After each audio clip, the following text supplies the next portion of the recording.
In July, we crowned a champion in front of thousands of fans at the PNC Arena for our first Apex Legends LAN on U.S. soil. Fast forward 4 months, the competitors who didn't get a chance to raise that trophy are now pressing restart, like many of us in our games of Apex, and going back into the dropship, ready to land and take on a brand new year of Apex Legends to see if they'll reach ascension or have a way to find redemption from the heartbreak of what year 2 wasn't for. That's right, it's not year 2 anymore. This is the beginning of year 3. Apex Legends Esports is back, and it all starts today. All the stories, all the gameplay, your players are ready, and so am I. My name's Rain Day, and I am hyped to be here. And guess what? I can't do it alone because I've got 2 other very talented commentators to bring alongside me for the hype today. It's John, Fallout, and of course, Vicky Kitty. Fallout, I'll start with you, man. Year 3, here it is.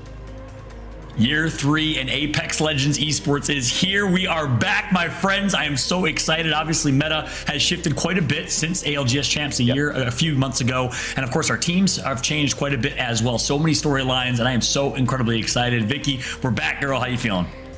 I'm feeling great. I can't believe it's been 4 months already. I'm back with my duo. I'm back with the talented Rain Day, and I'm so excited to bring you guys the action for the first day of the ALGS Pro League Year 3.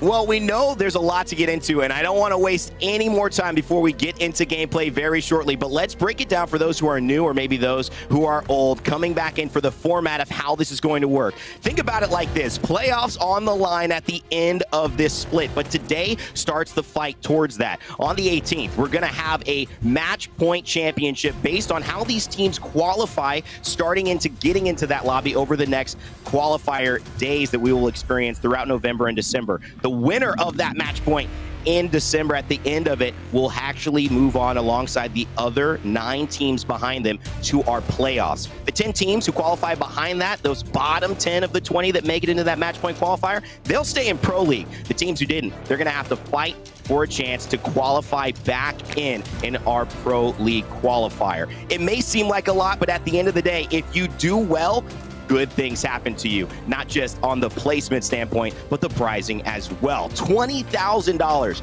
up for grabs for first, and it goes all the way down into 20th. Everybody gets some cash, but of course, they are vying for not just supremacy. They're vying for what it means to be a champion, which is the most elusive prize in Apex Legends. And it all ends up allowing us to see that it is going to be competition day in and day out, especially starting today.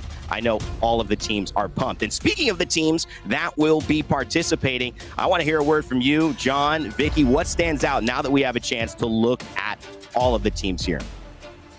Yeah, absolutely. Obviously, Group A, if I had to pick a group of death, would be that group of death in EMEA. You got the Kansas City Pioneers playing with Max Strafey again, by the way. Really excited to see his return on this squad alongside Ascend, Guyman, and then, of course, Group B, Alliance, Invictus with Graceful as the third, the return of JMW and Graceful, former Team Nessie. So excited for that roster. So many heavy-hitting teams. And then you also have some rookies, Bitfix Gaming, High Peak, 3 Muppets. You have Corpa, VZD, Game Ward as kind of dark horse teams. There are so many storylines here, Vicky. I'm so excited for this. It's going to be an amazing kickoff. I'm so excited that you highlighted those 6 teams coming in from the preseason qualifiers, rather the 6 teams that we're going to be able to witness in our Group A versus B lobby today. But of course, I'm also expecting the usual good teams to perform out here. Alliance, E6, Invictus. Of course, you mentioned the Pioneers, Vex, and Guyman are going to be able to make their debuts today under those new orgs. It's going to be a really good time to see how these 3 groups are going to be able to perform in EMEA. Well, thanks, guys, for the macro picture. Let's squeeze it into the micro. We've got groups A and B going at it today. Specifically, and I'll start again with you, John, what do you have your eye on in this specific matchup to kick off our Pro League? Yeah, a couple really, really key storylines. I mentioned one already.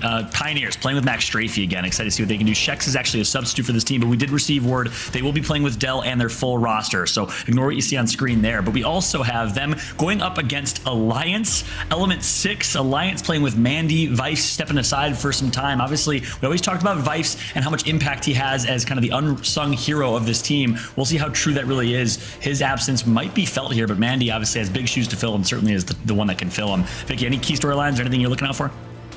I mean, I want to highlight those 6 teams that are going to be coming in from the preseason qualifiers, looking to find success in Split 1. Bitfix Gaming, who likes to fixate on that Rampart, 3 Muppets, High Peak, Game of Drones, Corpa, LFO, Forever. These teams are going to be competing against the best of the best out here, so I'm excited to see how these qualifier teams are going to be able to do against a lobby this stacked, especially looking at Group B. I mean, look at this. It's insane. Yeah, there's so many teams here that we could talk about. I've got my eye on Graceful joining IG International after Bryn's retirement.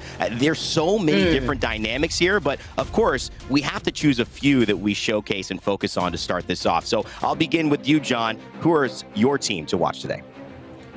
Yeah, my team, how can you pick anyone but the Kansas City Pioneers? What a story. Obviously, they're coming in with a new org. Welcome, KCP, to Apex Legends. Their debut in the ALGS is today, and they've been looking good. They had a chance to fly on over to Arkansas, won the Rewired LAN Festival in Arkansas with Verhulst as a substitute, and of course, with GMT, the squad that became the fan favorite at ALGS Champs because of this clip, substitute in Rambo. The energy, the hype, the playmaking, the listenings, Kansas City Pioneers brings it all to competitive Apex. I'm excited to see this roster today. Oh man, especially with those pop-offs. You know, another team I want to see is got to be Alliance, a team that we got to see pop off and land themselves. It's going to be Hockey's Yuki and Monday. No Wives here, as he is taking a step back from competitive. Monday coming in from Scars, he's going to be taking over for Wives, and he will be standing in for Alliance for the first 2 weeks while they look for a permanent stand-in. Monday out here, he himself has won the ALGS Championship back in 2021, and within EMEA, and he won first place in the ALGS 2022 Last Chance Qualifier. So with Scars, he's been able to find a lot of this success, but can he replicate that here with Alliance, who has been able to play with some different stand-ins players for some recent tournaments, like Graceful and Effect, of course. So with Alliance getting 8th during the ALGS Championship for Year 2, I'm excited to see what they got in for Year 3. I mean, Kansas City Pioneers joining the league. We've seen them have so much success, fan favorites for sure. We also talk about Alliance. I mean, how can you not? I'm going to allow them some space on the broadcast, but let me take it away for this one. Gaming Gladiators. This is a team that has had so much success, yet been so unsuccessful in the moments they wanted to be, which is, of course, at LAN. Not claiming a top 20 spot, unfortunately, in our playoffs. Hardeki went back to the drawing board alongside Artico and Leogri and are determined to do better. And when I say do better, it's kind of hard to fathom that they could do better because they put together some of the greatest moments the ALGS and EMEA has ever seen with their clutch plays, specifically the star of the show here, Hardeki. But I'm excited to see beyond their team fighting and beyond their capability to be successful online, can they transition into the big time with it? And guess what? They had a statement when they launched today. They said the kiddies are back and stronger than ever. Stay tuned. Hashtag ALGS today, 6 p.m. Hashtag we fight. Hashtag against all odds. I think they know, John and Vicky, that the pressure is on them and they are ready to take it on their shoulders and move forward and become better. But if you are interested in seeing how this is going to play out, let's run through a little bit of it before we get started. Games are almost underway. Stormpoint will kick us off, our newest introduction to competitive Apex Legends as a map, and then we'll switch on to World's Edge. We'll finish the day off there. And if that wasn't enough of a difference of viewpoints or a difference of opportunities to see a new image of Apex Legends, then I guess we'll have to add one more thing. That's multi-view, baby. It's coming back. It's here for Apex Legends Season 3. We had it in Year 2. It's been one of the most transformative things to engage and allow you to experience Apex your way. You can take a look at all of your players' POVs, hear their in-game comms, see their rotations, every clutch fight, every close moment, every final circle is in your hands. Just a reminder, the logos, they are not showing today, so keep in mind as you're transgressing the command center that will obviously be something that isn't available in this first moment, but hey, it's still going to be a great opportunity for you to see your favorite teams in action. My name is Rain Day. Wow, are y'all ready? It is here. It is Apex Legends Season 3 kicking off. I cannot wait. This is going to be an incredible year, and I can't ask for a better duo to take us to our first game of the year. Go ahead, John, Vicky, Kitty, take it away. Thank you so much, my boy Rain Day, crushing it as always, and welcome everybody to the caster's desk for the very first time in Year 3 Pro League. I'm Fallout, joined alongside Vicky Kitty as we get ready to kick off the EMEA Pro League. VK, how you feeling, girl? How excited are you? I'm so excited. Kevin, you know me, Fallout. You know how I feel about Apex Legends. You know how I feel about what we're going to see for year 3. I mean, after the action we saw in APAC, I mean, Meta, what is that? I mean, they're throwing out everything that they feel like is going to work out for them. We saw the Bangalore, we saw the Mad Maggie, we saw Crypto, we saw the Ash, of course, we saw the mainstay Seer. How is this going to play into the compositions that we're going to witness in the EMEA region? I'm so curious. Yeah, you and I both. EMEA is always known to kind of shake up meta quite a bit, whereas NA kind of copy paste in a lot of ways. You know, obviously Watson started off playing Seer. Now everyone's running Seer in North America. In EMEA, you still see some Crypto in play. You still see some Bangalore in play. Shout out to, of course, all of the Bangalore mains out there. But I'm excited to see if we will see some unique team compositions. We know Team Empire, Ranches, and Co. like to run Mad Maggie and like to play a little bit more aggressive. You still see some Bloodhound. So expect some diversity in team comps all up over in EMEA. One thing that's important to understand for all the Apex fans watching, we are actually playing on the last patch. Reason being, you don't want to throw a brand new patch, a brand new legend, obviously a brand new map at pro players a couple days before they kick off one of the biggest pro leagues, actually the biggest pro league and the biggest pro competition that they play in. So no Catalyst, obviously no Broken Moon. We'll still be playing on World's Edge and Storm Point without Catalyst in play today, or at least for a few weeks as the pros have time to transition, Vicky. Yeah, great point right there too, Fallout, because of course this is the patch that I always consider as that Valk nerfs patch. Of course, now that we're going to be able to see some of those changes moving on to our first day of year 3, Valk's still very much in the meta. It still has the highest play rate that we've seen so far within a lot of these lobbies. And of course with some changes, just so that way you guys could remember if you guys have been grinding out the new season, that still means in the crate, of course, we have the Stay in True Kraber, the Rampage, the Massive, as well as the Bochak. Great call outs, and thank you, Vicky, for that. But ladies and gentlemen, get hyped and blow it up in the chat. Game 1 is loading. We're kicking things off on Storm Point to kick off broadcast coverage for the Apex Legends Global Series Pro League. Congratulations, of course, to Apex South and North for already completing their Pro League Day 1, but EMEA starts now. North America will follow later today. It is a full day of Apex Legends action, Apex Sunday, if you will. Get your popcorn. Those who are with it for the long haul, let us know in chat. We'll be hanging with you for the entirety of the day and excited to kick off day number 1. Vicky, as we jump into game 1 here, any bold predictions, any thoughts on who's going to come out swinging here in game 1 with a dub? Ooh, you know you always got to put me on the hot seat, huh, Fallout? Okay, all right. Got to give it to the boys, the KCP squad, because they're the ones that have been playing with a sub as well as Alliance has, but specifically KCP after the action that I saw when they brought in Verholz, how we got to see the Stay in True Nasky Serdell play around, you know, not having Max Strafey there. Shout out to Max Strafey, who's currently situated in Ukraine. It's nice to see how they're going to be able to go into the year 3 and day number 1 with that next player that they're not used to playing with. Ooh, I like that call. KCP to start strong, and it's actually crazy. I was talking to Nasky right before, and you know, based on some of the recent bombings in Kiev, wasn't sure if there was going to be power outages, if Strafey was going to be able to play. Confirmed that he is going to be playing, I believe, with this roster. We'll take a look as we see their team names here on screen in a moment, but they are playing with their full team. I got the Gaiman Gladiators. They're playing with Artigo today. Hardeki confirmed that in DM to me earlier today as well. I'm excited to see Gaiman, former FA Kitties, in their return to glory. I mean, for the longest time, Vicky, it was Gaiman and it was Alliance, the top 2 heavy hitters in EU, and then, you know, this little trio, Nasky, Strafey, Dell came along and took that title and shake things up quite a bit. But we're kicking things off with Alliance, playing with Mandy, fan favorite, one of the top streamers in Apex Legends, on his Gibraltar, which he's one of the best Gibbies, if not the best Gibby in the world. Excited to see what Alliance can do. Yeah, Mandy also just an amazing personality. He's got a lot of fans over there in Japan, and I'm excited to see what he's going to bring with the rest of the Alliance squad, as they're going to be able to situate themselves at their POI over on the northern side of Storm Point. Nice to know, again, looking at the composition, Seer still obviously in the meta, like we've seen not only throughout APAC, but within the last few scrims when it comes to some of these teams. Alliance, also talking about scrims, have consistently been top 5 in the last previous weeks leading up into the Pro League. That's right. Alliance has been looking sharp. For those that are maybe newer to competitive Apex, Alliance Hockeys, the IGL of this team, has been on this team since the very beginning, from Sweden. Former Sweden military, and always kind of speaks about how his time in the Swedish military helped prepare him to be a leader in an IGL in Apex Legends. He approaches his regimen, his daily practice schedule, his leadership in a similar way. He was a longtime duo with Vice, the unsung hero of this team, the support player who took a step back. Mandy fills those big shoes. We'll see if the chemistry will still be there, though, because obviously that is 3+ years of teaming between Hakis and Vifes. Yuki joined the squad about 8 to 10 months ago and has had an incredible impact from the UK. We'll see how Yuki will fare as Valkyrie, one of the consistent Valks in EU. Not only that, of course, Yuki being a model himself, I mean, he's been able to not only pop off in game, but pop off in real life as we get to take a look at some of our other squads situated in Cenote Caves.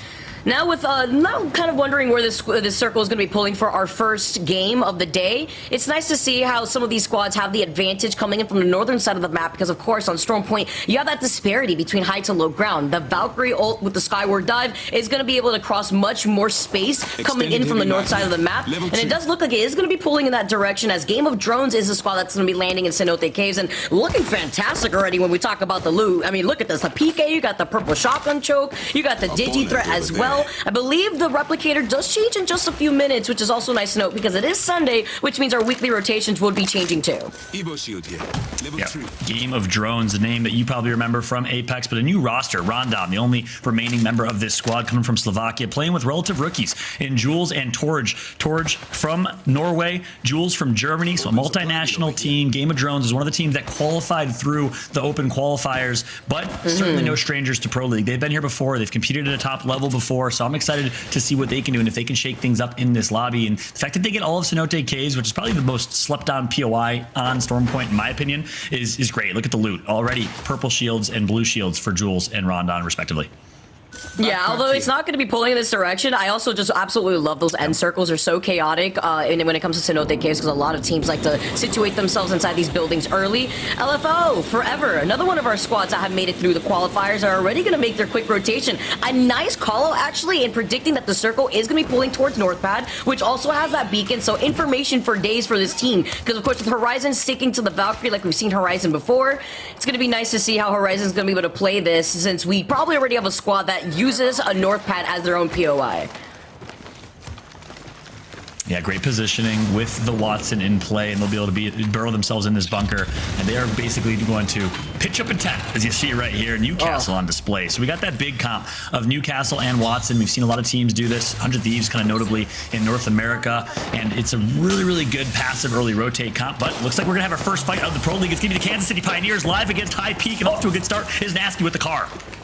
That's exactly what the Kansas City Pioneers want to start off with. And not only that, look at their Evo shields. They're looking fantastic. They already have the health advantage over High Peak, losing out on Vavis here. Fortunately, dropping down, though. You can't run anywhere. High Peak get aped, and KCP already put themselves on the board. Not only that, they are also the ones to take out the first squad in our first game lobby. KCP, an absolute steam train rolling through Kansas City and demolishing their first opponents here in ALGS Pro League. What a start for the Kansas City Pioneers, to see their teamwork right there on display. And for those, again, that are newer to Apex, haven't been watching for a long time, one of the best stories we've had in competitive Apex. Nasky went to the Apex Legends preseason invitational in Poland years ago as a complete unknown rookie. With this trio, came out of nowhere, grinded from the amateur scene to semi-pro to becoming professional players to becoming champions. They won the summer circuit way back in 2019, and since then Strafey left to join Navi, got a great org, a nice salary, and did not find as much success with that team. Returns back to his boys, his team of two, and Nasky, Strafey, and Dell are now back under the banner of the Kansas City Pioneers and looking to return to their spot on top of the throne of EU Apex. Side note, I love the fact that we're seeing Strafey out here too. I love seeing the KCP squad boys pop off. Horizon now going to be able to bunker down right below to this Northpad spot. Look how quick already, with only one squad out of this lobby like we just saw in that early fight with KCP. Look how quick so many of these teams are already situated in this final circle positioning. The predictions already coming in from these teams with so many beacon characters between the Valk, the Seer, and the different compositions with what I like to call the Taser comp between the Newcastle and the Watson is so interesting to see. Those rocks are already going to get contested. I'm not surprised that the sniper tower in Northpad has already been contested. That's going to be a really good game-winning spot for some of these teams if they could get there already. Yeah. and you're going to see a lot more Watson on Storm Point than you will on World's Edge. Reason being, well, you kind of see it on screen here. It's a lot harder to destroy those corner of the fences because of the way that the buildings are architected and the map layout is, whereas on World's Edge, some open buildings, and it's a little bit easier to destroy Watson fences. So you see a lot more Watson on Storm Point for that reason and other reasons, as you'll see 2 or 3 Watsons are ready. But Invictus Gaming, the return of Graceful alongside his duo in JMW, former Team Nessie, a dominant team for historically in competitive Apex. Excited to see what they can do. Horizon picks up Urban on track to be Rookie of the Year in 2020. Got picked up by Invictus, actually, so he's actually right next to his former team. Didn't perform up to expectations. He joins the Finnish duo, longtime duo, one of the longest duos we've had in Apex, in 0-0 and Mimu, former silver medalist at the X Games for Apex Legends alongside Snipe Down way back when. So excited to see what Horizon can do. Since then, they've been kind of a B, C tier team. They haven't been able to perform at the highest level in EU. We'll see if that will change here with Urban. I love how you like to highlight the history here for a lot of these squads, because it's so important to tell their story here as they start off day number 1 in the Pro League as Alliance, a little bit far away from Northpad, taking a different route and taking their time over in the Replicator. Alliance, one of the squads that we highlighted for all the right reasons. I mean, this is one of the most consistent squads in the EMEA region, even while they're subbing in different players between Graceful and Effect, and now Monday moving in to situate themselves within Alliance for the next 2 weeks. It's nice to see how their approach is for this next circle, because this is one of the teams that do take their time. They're going to be able to loot up nicely with the Replicator, get all those shield bats, get all those med kits that you need, and look at those Evo shields already too. They already got them all the way up to purple with the Replicator alone, so they're looking to take a much more slower approach into this next circle. Yeah, Alliance dropping Lightning Rod, the northeasternest most side of the map. I just made up that word, I think. Taking their time, obviously, on rotates. They're going to be playing Edge. They're going to be playing a very, very passive Edge, looking to pick any fights that they can, but also going to be really, really well looted with that Crafter. So good rotation coming through from Alliance. We'll have to keep following their journey, as there won't be a lot of real estate left. You see so many teams have already posted up with Watson in play, and it's going to be hard to find God's spot in this late game since teams have already secured it. And that's what happens when you have these teams going in for early rotates, especially with the Valkyrie Skyward Dive. It's going to be a little bit difficult for teams like Alliance to force their way in when all these spots have already been taken up. But one thing to know is with these squads taking their time and actually just bunkering down for this final circle, they're denying themselves loot. It's not like we've seen a Loba yet in this lobby, and it doesn't look like we have one. So it's looking like a lot of these teams are denying themselves loot while they are playing this patient game of just bunkering down for the final circle. Yeah, look what I'm seeing here from the 3 Muppets. One of our rookie teams in competitive Apex, Strongest, Plom, and Kumbra, all coming from Norway, by the way, a full Norwegian team. They are doing a good job of obviously having home base, but then stretching out on a leash to see if they can pick up some KP or kill points along the way. I like what I'm seeing from them. Vexed find themselves in a fight. Might be against Alliance here. We know Alliance was just at the wall, just north of them. An early fight between Vexed and potentially Alliance, or Alliance will join this third party. This is a close one. Oh, already a crack right there, too, on the horizon from across the field. We've seen Vexter Gaming already fall out. We saw them pop off originally as formerly known as Bosch, as another crack comes in from Vex Gaming. I like this positioning that they're holding, too. They're trying to get out of that line of sight of the Seer ult, as well as holding the other side of the cliff, so that way they could actually just go behind the rocks in case that they're in the line of fire. And actually, it's going to be Korpa that will be nearby. Zerifer, the Slovakian, alongside Trix coming from Hungary. They find themselves in a tough 3v3 against a hungry Vex roster that's so incredibly talented. And the Alliance might enter the fray. Max Strafe is going to go down to Herald at the top right of your screen. Keep an eye on that as this fight will continue.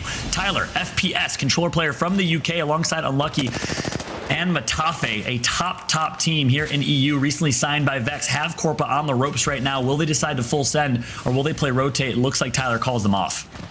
Also nice to note that's EKO Esports, by the way, that's putting in some pressure onto KCP in the feed. Remember, we do got that multi-view if you guys want to listen to some comms, so that way you guys can take notes for your own games. As Vex Gaming are going to continue on this fight outside of the circle. Ring 2 closing in, taking a little bit of that chunk of damage, of course, as Vex Gaming looking to fully set it onto this last straggler over by the side as they're trying to run into that next circle. Yeah, we've seen Vex perform really, really well in the Boom TV $70,000 tournament. The finals, by the way, are this Wednesday. Their performance there certainly got them ready for ALGS Pro League. Here's a big fight, though, between Jules. He's going to get knocked early. It's going to be a game of drones. Rondon needs to go huge. He's last alive, and no, he won't. He gets taken out by the hands of the rookies. The 3 Muppets, which, by the way, is my favorite team name so far. I'm just going to say I'm a 3 Muppets fan. They are the new Team Burger. I'm just saying. I love the Three Muppets, but I have to say, Game of Drones was also pretty good, all right? It may not be the House of Drones out here right now, as they're the second squad to get taken down from this lobby, but Three Muppets are now going to take this real estate, some free real estate, which is pretty nice to see here for Three Muppets, because looking at this composition, like you mentioned before, we are going to be seeing a lot of the Watsons on Storm Point, so now they could just bunker down with the Watsons, set up those fences, and nicely to see that they're going to be able to gatekeep any squads that are going to be rotating away from Down Beast as well as Checkpoint. Yeah, and that's why, especially with these eastern zones, it's so important to early rotate and get yourself real estate. Because look at this, there's so much no man's land, as you see on screen right now. If you can rotate early, get some of the god spots, get some of the great positioning, like we saw the Three Muppets do, you can absolutely bully people like Forge right now, who actually are going to use a very, very south wide rotation, or sorry, north wide rotation, using the rocks as cover for line of sight, and will find themselves a decent rotate, but have to continue their journey, their trajectory. This looks as barren as the Game of Thrones here on screen right now, filmed in Croatia. It's going to be quite the trajectory that they'll have to walk through to make it to safety. It's going to be a tough rotate here for Forge. Jay Savage, by the way, for the first time in his career, not playing with the Reply Totem Italian boys. He is now playing alongside the Frenchman in Forge. A lot of French players, by the way, showing up in this competition, the second most of any nationality behind the UK. So France has really stepped up in competitive Apex. France in general is so ahead of the curve when it comes to esports too. Not only Forge, we gotta highlight Heroes. Gaming Gladiators actually now looking to get the res and successfully pulling it off with the Newcastle. Talking about the compositions, this is why it's so powerful. You got that gold knockdown here too, so that way you can give yourself some cover at the same time. See Artico trying to give some suppressed fire too on this side. Yeah, and Gaiman Gladiators running Newcastle and Watson, a very defensive bunker down team composition. When they're known to fly at people, they kind of popularized the Bloodhound comp when Bloodhound meta was so popular way back when, instead opting for the defensive team comp. Early rotates, and Gaiman using that Newcastle ult to head glitch. Great shots being put through, but this is not the free-flowing Gaiman Gladiators we're used to watching, absolutely flying around the map and picking up KP along the way. Leogri's going to go down. It's going to be so much damage. It's going to be Plum again. The Three Muppets are here to say, hey, there is a new era of top players in competitive Apex, and it's us. It's the Three Muppets. The Three Muppets are scaring me right now with the way that they're playing. This is actually insane, but can they approach with these fence lines as Leogri goes down again? Artico getting pinged by the Thermite. You have to watch out. The Archers now coming in. Phoenix Legacy wants to get invited to this party as Gaiman Gladiators are the 18th squad to go down. Phoenix Legacy maybe joining them in the lobby. It is absolute madness right now. Gaiman was the meat of the sandwich between Phoenix Legacy and Three Muppets and ended up getting eaten up instead. It looks like Phoenix will also go knocked. And look at this, Three Muppets are going to escape pretty much damage-free. What a showing right now from the Three Muppets, the rookies in their debut here in ALGS Pro League, looking fantastic. Let's not forget, this is one of the teams that made their way through the qualifiers, making sure that they deserve to be here against the best of the best in the Pro League. Now with this repositioning too on the southern side of the circle, they can gatekeep and rack up so much KP for any of the other squads that are rotating on the outskirts. Vex Gaming now coming out of a win themselves as Horizon gets eliminated. They're looking for a quick rotate, but there's a fight happening right in front of them with the Cyril. IG gets taken out to the hands of Alliance. Here comes Vex Gaming flying in and wanting static. Nice use of the Seer Q is going to get them all the intel and wall hacks that they need. Unlucky going to push up wide left. Has one so incredibly damaged and still has the intel from Seer. He's going to be flying at this. Tags with the Valkyrie Q. Missile Swarm comes through. Yuki, goodbye to you. Why are you running? He's going to be able to chase him down. You see the EVA 8 lackluster and a bit of some ammunition here from Unlucky. As you can see, so many fights are happening on each side of North Pad. 13 squads left as Vex are looking to try to close in the gap. Another player, though, getting taken out. That's Alliance now getting taken out of the lobby. That's going to be Heroes, one of our other French squads that are going to be able to put in the extra pressure onto Alliance.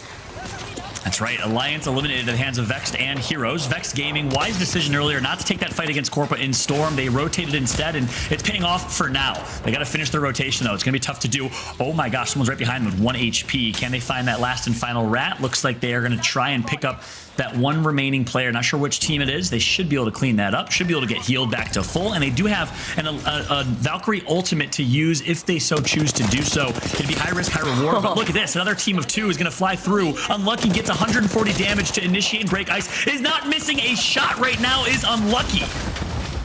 Vex is insane, unlucky with the beamage, with the R301. I mean, I'm not surprised here. The R301 being such a fantastic weapon. Wingman gonna be able to take care of Lackey, and that's LFO forever eliminated from this lobby. I saw another squad as well making their way through the checkpoint the choke point of checkpoint, trying to shoot at Vex Gaming, but this is their debut, of course, today in the Pro League. They were formerly known as Bosch, and they took first place in the last EMEA scrims prior to this day for the Pro League, and they're looking to actually come into that next circle of Fallout.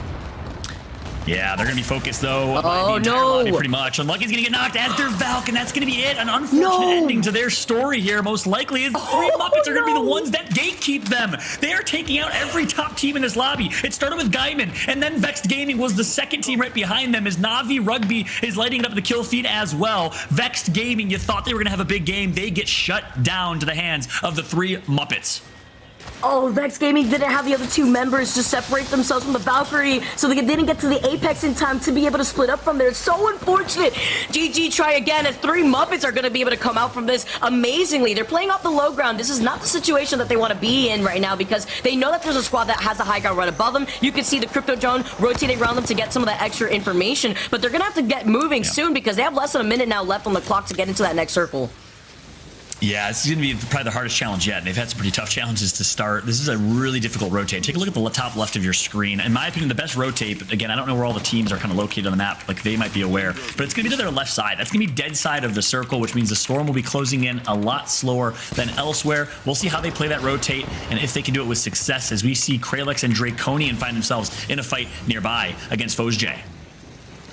Let's see, it's Turkish Stars that are on the high ground right now, Fallout. This is one of our other squads that we've been looking at. Our Turkish team looking to take the dub for game number 1. But remember when we mentioned about the sniper tower in North Path, the squad that has that high ground is going to have the advantage, because they're going to be able to catch Turkish Stars when they're funneled out into the next circle. And that's the crypto. I was wondering, we saw the drone flying around. I was wondering which team was running crypto. It's going to be the Turkish Stars with Fozj on crypto. So keep an eye on that crypto. We'll get all the intel of where every team is in this late game. This is where crypto is so helpful, is just the intel and information, knowing how to play this rotate to perfection, because they know where every team on the map is going to be. We'll see how they rotate through, and right behind them is going to be the three Muppets trying to rotate as well. Here comes a Valkyrie ult. Speaking of rotates, we'll see if they will get focused. One team on ultimate high ground right now, and that team is E6 with a really good position. Echo at the top left of your screen, and KCP in the same position. We heard that listen-in, that epic listen-in at ALGS Championships. They're going to be positioned very, very well as well. Na'Vi nearby, so Max Strafey will go up against his former team in Org in Na'Vi in just a moment. Turkish Stars forced to drop down from the high ground, though, as some of the fighting is going to commence over to the side. You mentioned Na'Vi before. They're inside the Seer ult, but they also have that Newcastle ult for that deployable coverage. See, Na'Vi now going to be able to take some shots over to the side here, too, as KCP is also to their back. They have to watch out with the circle closing into their back.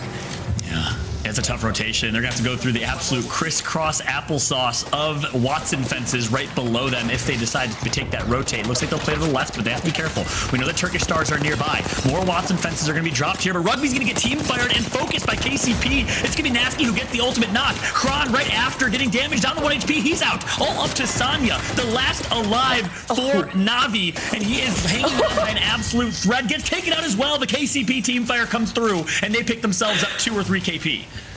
This is such good positioning here, too, for KCP. Now they're going to be able to hang out behind this crate. Oh, so unfortunate that you saw Na'Vi not able to take the extra cover that they need, not only behind that deployable cover, but behind that death box that you saw them holding on to. It's E6, the squad that we were looking at, Element 6, that have held onto this high ground for so long. I mean, can we talk about the plethora of Lifeline care packages that are painting this walkway? Yeah, quite a few. Lifeline, welcome to Apex Legends Global Series. We have not seen much or any Lifeline in the ALGS, but look at this additional cover and all the loot for E6. As the three Muppets will finally get eliminated, we knew that rotate was going to be tough for them. Their journey comes to an end, but it looks like E6 is going to drop. They're going to ape this team. They're going to pick themselves up some even more KP. That's going to be the Turkish Stars eliminated. Eco gets eliminated as well to KCP. We got Element 6 with Lifen, the new controller player replacing Nags on this roster, alongside the Kansas City Pioneers, 2 of our 4 teams remaining in this lobby. This is beautiful here for E6, as they've been able to clean up so many other teams while they've been situated on the high ground. You can see BFG playing off the low ground, Digi and Jay Savage also sharing some of that real estate, as E6 are looking to send it over to KCP. And And it's going to be the crypto drone that's going to break ice for them and damage some shields. Slayers needs to go big, and he's going to turn right, misses one, but immediately turns and shreds. Nice job from KCP using the knockdown shield. Is it going to be enough? No, it's not. The Pioneers are going to be eliminated, but right after E6 gets taken out, Slayers is knocked. All up to Swinny and Lifein, and Swinny's going to push wide right and downs one. Huge plays from K Swinny, the IGL of this team. Oh, this is so huge. BFG also on the other side here as they do take out that one member. 3 squads left as E6 are looking to dominate the rest of this lobby. They need to get this res. They're going to be able to get it onto Slayers. Rocking the lifeline once again. Have to reiterate. Absolutely huge as another straggler from the back end tries to actually try to control K Swinny. He's on the high ground though, so he has a situational advantage and a positioning advantage as well. It all comes down to this. 3 squads remain. The res came through courtesy of Lifeline with quick reses, and here comes the damage. Bitfix is going to be out. The last team alive is going to be Jay Savage's team. Forge, they're going to get taken out as well. Swinny and E6 are going to start off the Apex Legends Global Series Pro League with an absolute bang. E6 comes out on top in game number 1. What a start to the Pro League here as we welcome back Rain Day to break down the action. I'm speechless. What did we just see? We saw Lifeline not only played, but win the first game of Year 3. Well, if that doesn't tell you that ALGS Year 3 is going to be hype, I don't know what else will. Vicky, take a break. I want to bring back Fallout here to talk a little bit more about this post game because, John, you were just there casting the action. I can't believe what we've just... Is this real? Was my feed messed up, or did Lifeline just win?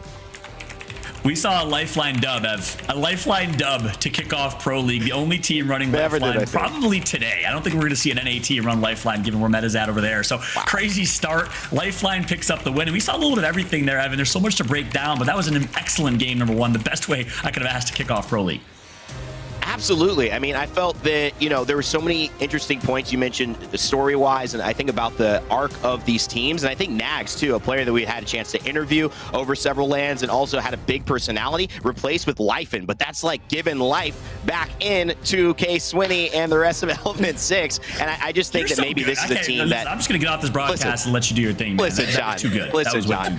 Come on. This is just too early for all this love, man. We got a whole year. Okay, wait. But at the end of the day, I think it was really, really exciting to see them. We saw some teams like Vex pop off, get into good situations. I mean, going into that last game, and we're going to run some highlights soon. Tell me, like, what was your thought about the way these players were approaching that North Pad circle? What stood out to you?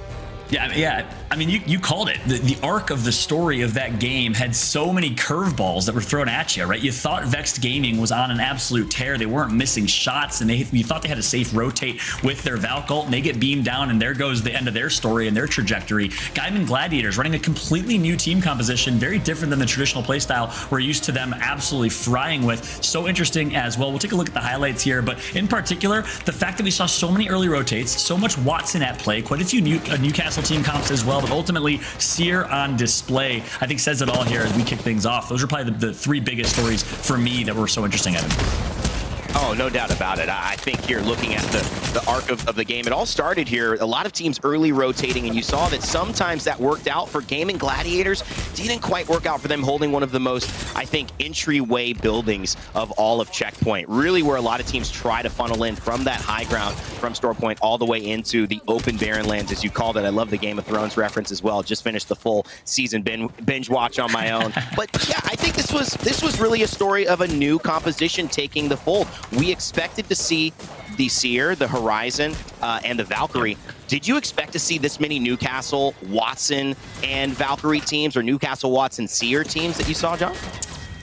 Yeah, I thought maybe 2 or 3, but we saw, I think, 4 to 7 team comps that were running that Newcastle-Watson kind of big duo, or taser duo, as Vicky likes to call it. So quite a few teams. You saw a lot more Watson in combination with Seer and Valkyrie, like the Kansas City Pioneers here. But ultimately, the fact that we had this Lifeline as the final remaining team, no Valkyrie on this team, no Watson. They run Crypto Lifeline Horizon, completely off meta. You love to see it from E6, shaking things up, much like Furia did last year by entering the Fuse and Seer era. A crazy first game, a really, really strong finish from them. But ultimately, it was their utility. I mean, the fact that they were able to get Godspot on high ground, drop those Lifeline care packages to basically get entirely purple or gold shields, meant they had all the utility and resources in the world going into that late game, and that paid dividends. It worked out really well for them.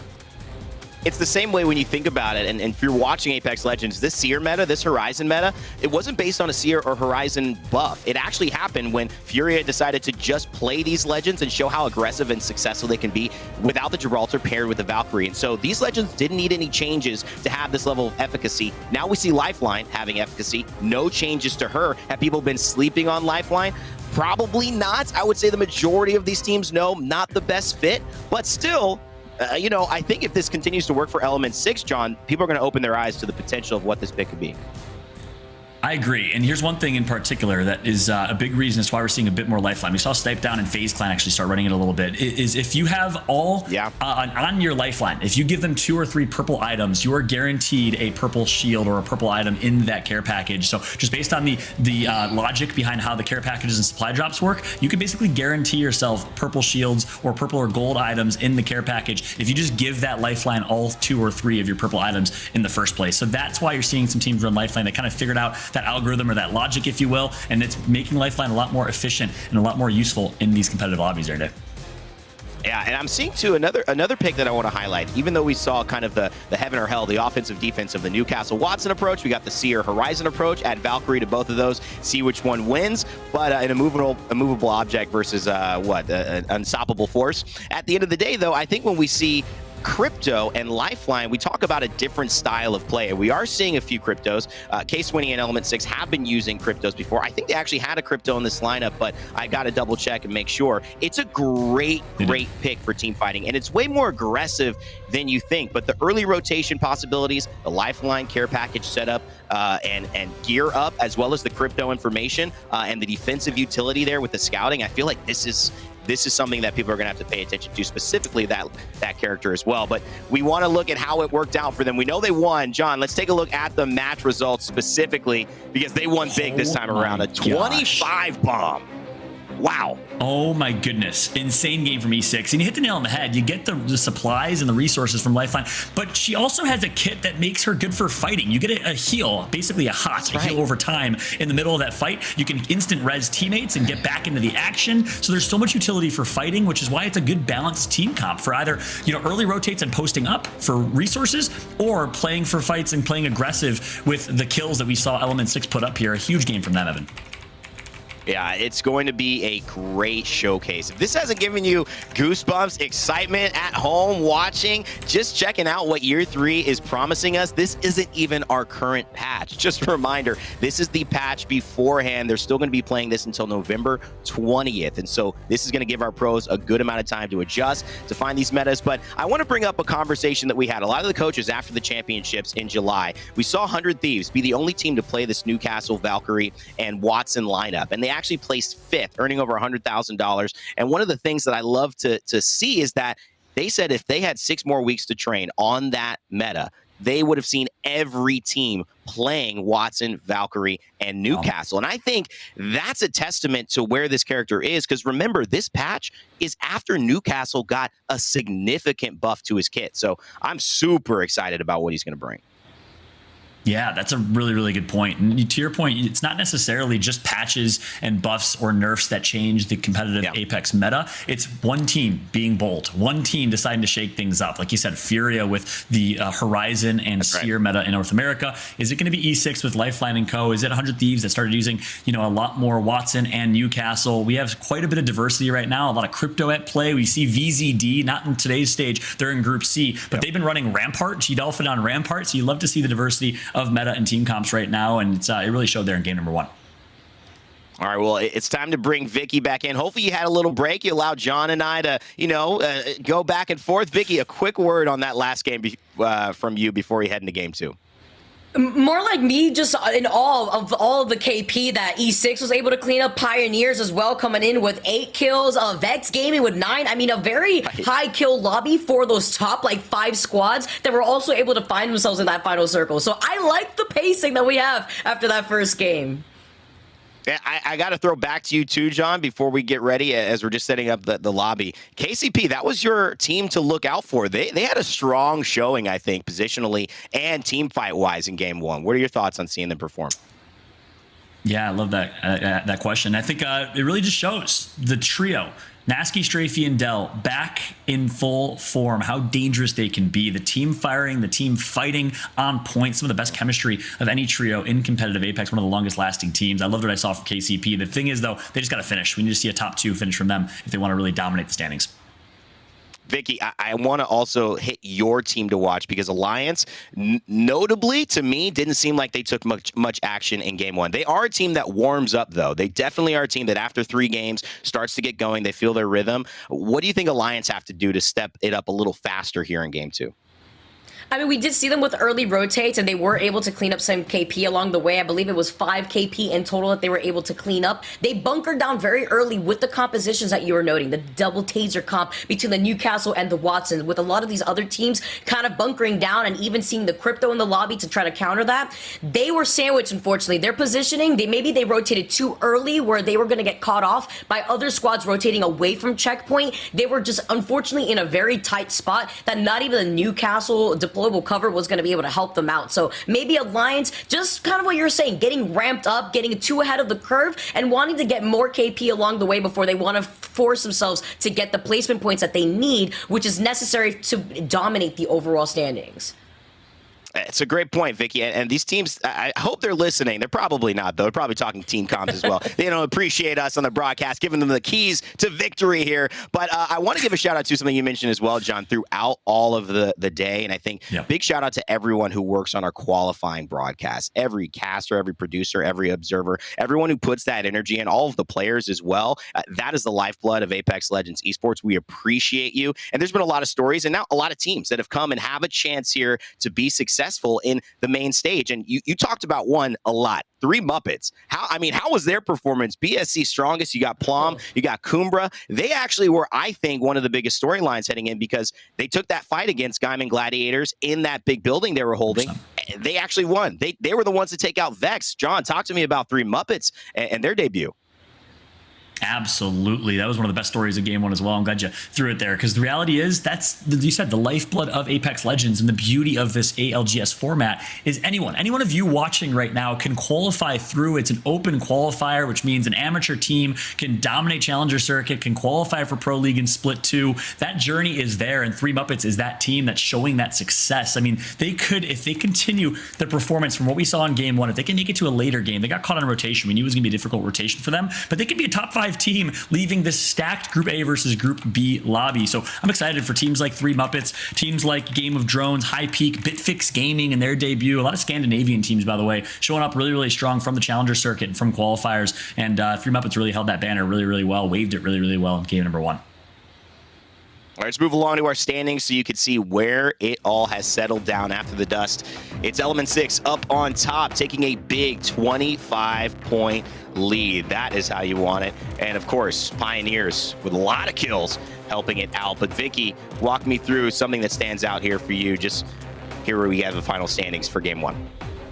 I mean, something that's got to stand out, which is a topic that we've been touching up on. The 3 Muppets sitting overall in 3rd so far with 10 points, tied up with Vex Gaming, who also had their own pop-off moments. But with E6 not only taking 13 kills and getting 1st place, they've already started building up the gap after that first game. 25 points to their name. Pioneers right behind them with 13 points. But overall, looking at our teams from 1st all the way down to 10th with Heroes, our French squad, getting 4th points, they're really tied up in terms of overall points. It's very close with a lot of these squads without a huge gap building necessarily between 1st place and 2nd place. John, I'll leave it to you as well. What kind of is standing out to you? Maybe I'm looking at an IG International, a team I thought might have come out swinging a little bit harder out the gates. You took the words out of my mouth. IG International and Gaiman Gladiators, 2 teams I had, and we obviously circled and highlighted quite a bit in the pre-show. Not in the top 10, not the best game number 1 for them. I know Gaiman got sandwiched by 2 teams, and despite playing that Watson and Newcastle team comp and bunkering up, did not work out really, really well for them. So I'm interested to see if they stick to their guns. Obviously only 1 game down. Something tells me they will, but it's just weird to me, Evan. I mean, Gaiman's so known to be one of the best open field fighting teams. Obviously, we all remember Hardeki on Wraith, and not saying Hardeki should play Wraith anymore. Wraith is far out of Apex meta, unfortunately. But I'd like to see them get a little bit more loose with their team comp and play their playstyle. I think so. I think so. I think you're right, but we're seeing Lifeline today, John. I mean, Vicky, I can't put anything off the table here. True. We're going to see Revenant today. Will we see Octane? All right, give me your spicy pick. I don't know. You guys can talk about it throughout the cast because guess what? We appreciate you and your patience watching at home. I know game one was a blistering start. We just wanted to get back into the action. Well, they found a game. They're ready to go. The action is here. So I'm going to send it over to your casters who are already doing a great job. Vicky and John, take it away.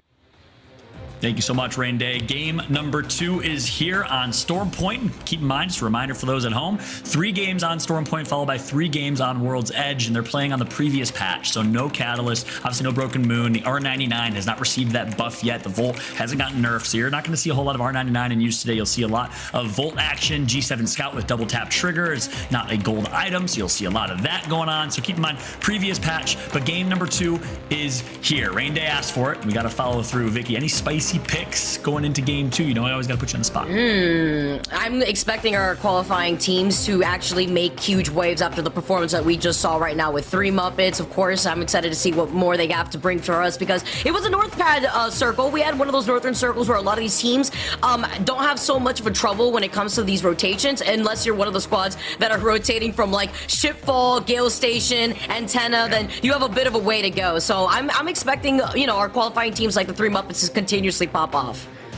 Yeah, that's a good point. That lightning round rotate was really, really tough and proved to be tough for Alliance, for example. So I like that call. And to be honest, I'm not one to typically copy people, but I've been hyping up 3 Muppets. I got to stay on the 3 Muppets train. You know what I'm saying? Let's keep an eye out for 3 Muppets here as we take a look at the overhead map. Hopefully, we'll have a chance to see where all these teams are dropping so everyone knows where the drop spots are for these squads. We'll keep a close eye on this. And then also, look at the left and right of your screen and look at the color associated with your favorite teams. You can keep a close eye on them by using multi-view and watching their specific gameplay. You can hear their comms. Make sure to check out multi-view as well if you want to follow your specific teams. In addition to the broadcast, you can have multiple windows up with multiple teams. E6 drops North Pad. It was a North Pad finish, so it was a really solid and easy, relatively speaking, game for them, just posting up in their drop spot. We'll see where the Storm's going to pull in game 2. Cenote Cave will be the game of drones, and Alliance returning back to Lightning Rod, KCP at the wall, which they like to drop in as well as we jump on with E6.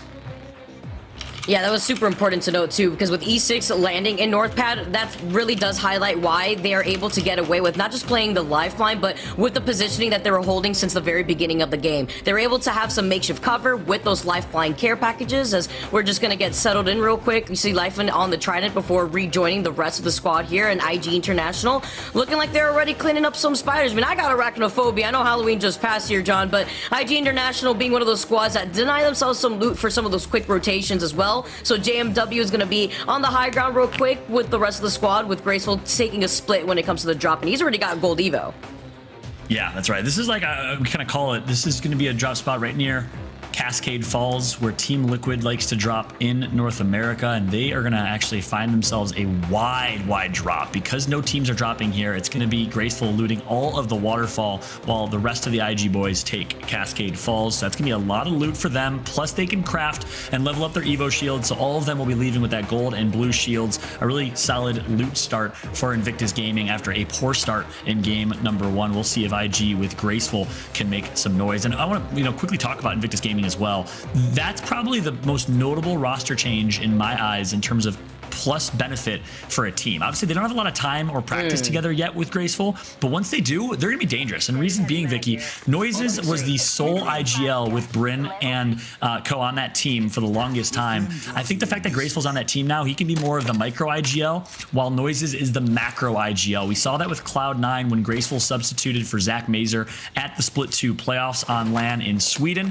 Graceful was able to be that micro IGL, while Albert Lely was able to be more of a macro IGL. It worked out really well for them. Expect the same thing for IG. I think they're going to have a really big benefit from that. Yeah, just to follow up from that too, because I'm really glad you mentioned Graceful and his performance as just a solo good stand-in player, because he's been able to display similar results when he had to sub in for Alliance recently for one of the more recent Apex Legends tournaments, as well as even G Dolphins team in the Proving Grounds tourney back in August. So overall, Graceful as a solo player is just such a solid player to pick up. I'm excited to see what he does with the rest of the IG boys as we still take a look at Vex Gaming, as they are going to be able to exit out of their POI over in Launchpad.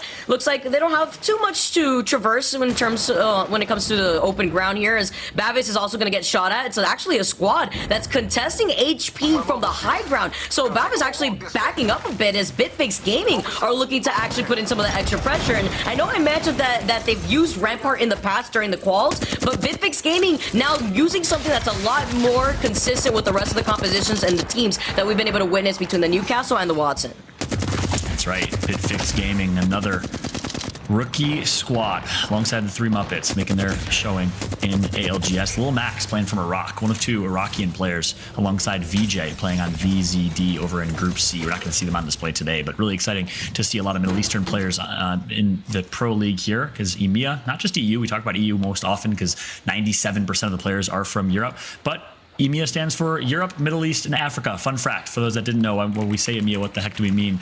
It's the Middle East and it's Africa. We've seen a couple South African teams have actually made it to some ALGS competitions. Not going to be in the Pro League, unfortunately, will be South Africa. But we will have Iraq, we will have Turkey from the Middle East on display. So shout out to our Middle Eastern teams competing and hanging with the best of them as we see High Peak, Fricks, Bavis, and Young Hong Kong, two Danish players here. Another rookie team in ALGS.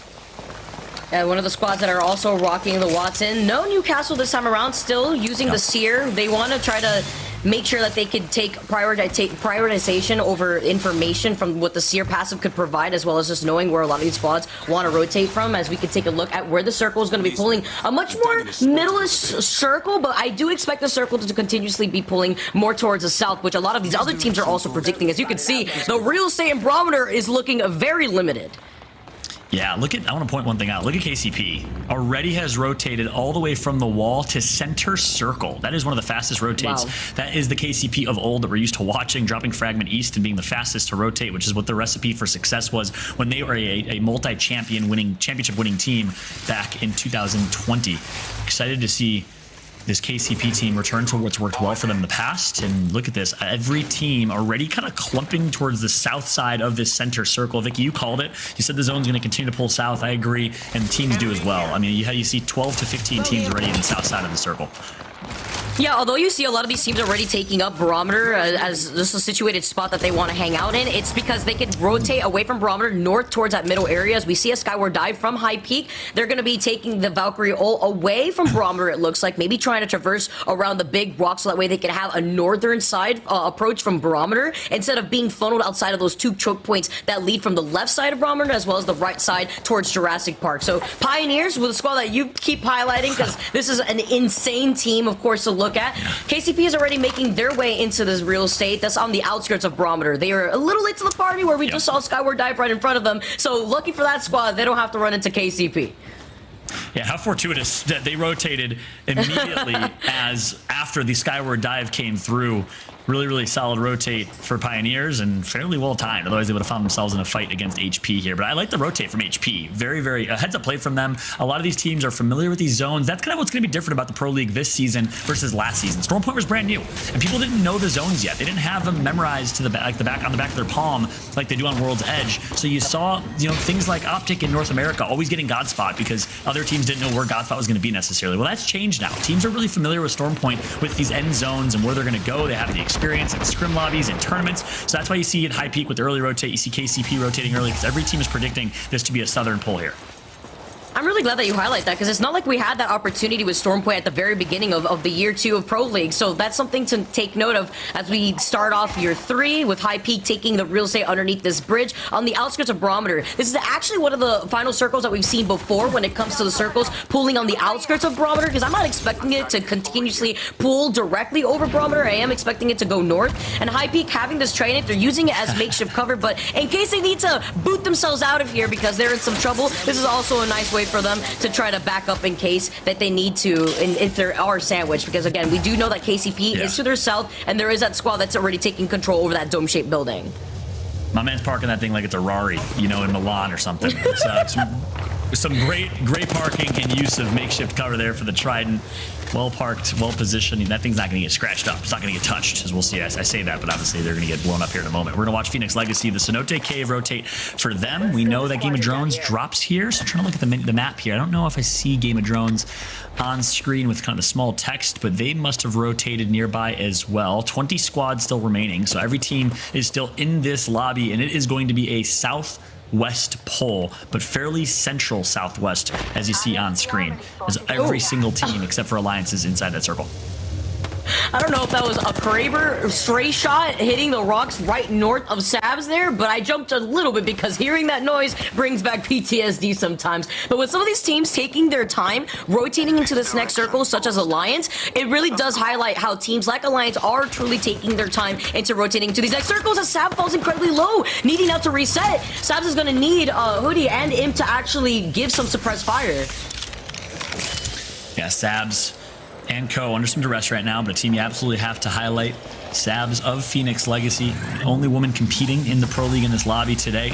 So excited to see what Sabs and PL can do, and big shout to Sabs, one of the best competitors in our female community of Apex Legends in the world. Obviously, we have players like Girl, you have Estestu, you have Evzy down in South America, and so many more competing. But the reality is, we need more representation. You know, there was not one woman that competed in the ALGS Championships last year. I'm excited to see hopefully that change this season as more and more opportunities arise for people of all backgrounds.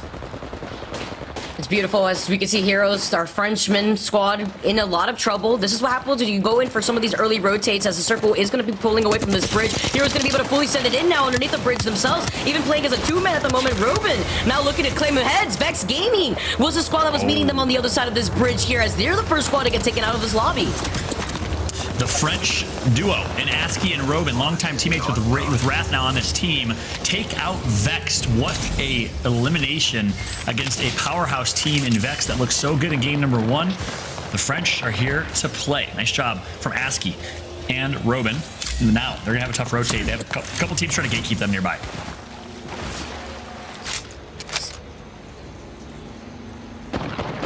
On screen and on board now with the three Muppets. BSE Strongest, Plome, and Kumbra. We followed their journey and trajectory last game. The rising stars of Apex Legends, all three of them coming from Norway and looking so strong. I've only seen Kumbra play in a few majors. We saw him play in the PGL Showdown last year and a couple last chance qualifiers, but in terms of pro level play, we haven't seen a whole lot of the three Muppets. So a brand new team here to the ALGS Pro League, and I'm excited to see if they can continue their success from last game.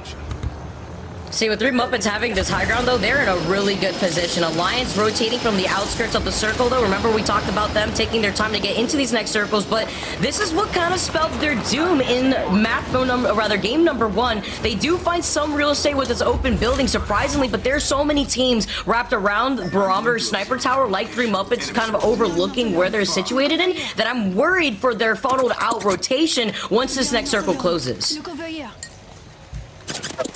Yeah, it's going to be a tough one. So they have Valkyrie to their name, so they can do that kind of YOLO, high risk, high reward Valkyrie ult. We'll see how they decide to rotate here. Plum almost is going to have their beacon, or pylon back, ultimate. And nice shots, good damage from Plum on the team right below them. They're not going to give up this high spot. They're not going to give us this. They give up this positioning, though. They will not drop on this team just yet. I think that's going to be Alliance. We see a Gibraltar bubble. Not many teams running Gibby anymore, so most likely Alliance, who we knew was playing Edge. Yeah, we talked about them taking up that real estate underneath that building, but they did manage to rotate away from the line of sight of three Muppets. They are seeing that there are other squads right below them too now, actually fighting Alliance, but the question is three Muppets, do they want to give up this high ground here? They should want to stay up here instead, because if they give up this high ground, they're giving up that real estate to the other squads that have the Seer all out, that have the information necessary to know where all these other teams are. But with the Seer all out, they're overlapping each other, Fallout, so everybody knows where these squads are sitting in inside Barometer. Yeah, that's right. It was Alliance right below them. They're going to be sitting directly below the three Muppets. Again, the difficult rotation comes through, but Hockey's on Seer. I love the decision to put Hockey's on Seer because great comms, great leadership from him, and he's going to get all the intel from the Seer passive. Nice job and use of the Q right there. Is going to find two right behind them. They know there's a team above them as well, so they have to play this really smart because they can't ape this team nearby. They're going to get beamed from above from the three Muppets. It's going to be a really tough rotate for Alliance. Excited to see how they play it as Horizon gets taken out at the top right of your screen from Corpa, the Dark Horse team I said we got to look out for here. Yeah, Corpa coming out on top here, having those 2 purple, so 1 blue Evo shield, as they are going to be able to take out that squad, but fighting another squad over on the other side. Zerfer in a lot of trouble now, managing to get away from the line of sight, but unfortunately, the Seer isn't going to be as lucky. Now they're going to be able to fully send it, but the shield back comes off. It's KCP, Sir down, getting 2 knocks. Nasky gets knocked himself, but the Pioneers come out on top, and they take care of Corpa as they fall 18th in this lobby. Yeah, this is almost deja vu, Vicky. Exact same thing we saw from game 1. Kansas City Pioneers have proven that they are so good at playing together, taking those 3v3 pound-for-pound fights with success. They are arguably one of the best 3v3 pound-for-pound fighting teams in EMEA. Good luck beating this trio in a 3v3, almost like an arenas game. Good job from KCP, but again, their biggest challenge is going to be ahead of them. They still have to rotate. Looks like the 3 Muppets gave up their positioning in tower and actually went for center barometer instead, so they're going to get some good positioning here. They do have Watson fences to their name as well. The Watson fences will go up, but they will be focused by pretty much every angle of the lobby here. Not a whole lot of cover to work with this spinning, rotating center barometer. Yeah, it's 3 Muppets who have always been on top, by the way, of getting this positioning that they need to be able to sit in a outskirts of the circle where they can rack up some extra KP. So another really good spot for the 3 Muppets, as E6 are winners of game number 1, finding themselves in some trouble. Remember, they do land in North Pad, so they did have access to that choke point that leads into Barometer over by the west side. You can see K-Swinny taking a lot of damage. He's got the gold Evo shield, though, so he can get back to health real quick. Yeah, that's right. But look at this. 2 of them with red Evo shields. That means they've been fighting. They've done damage. E6, well, they have probably their hardest fight in front of them right now. Is it's going to be Max Strafey who's going to get a knock with the charge rifle long range. Here comes the push from Kansas City Pioneers. They don't want to slow down, but nice shot by K-Swinny. It's going to put someone at bay. Sears down to no HP.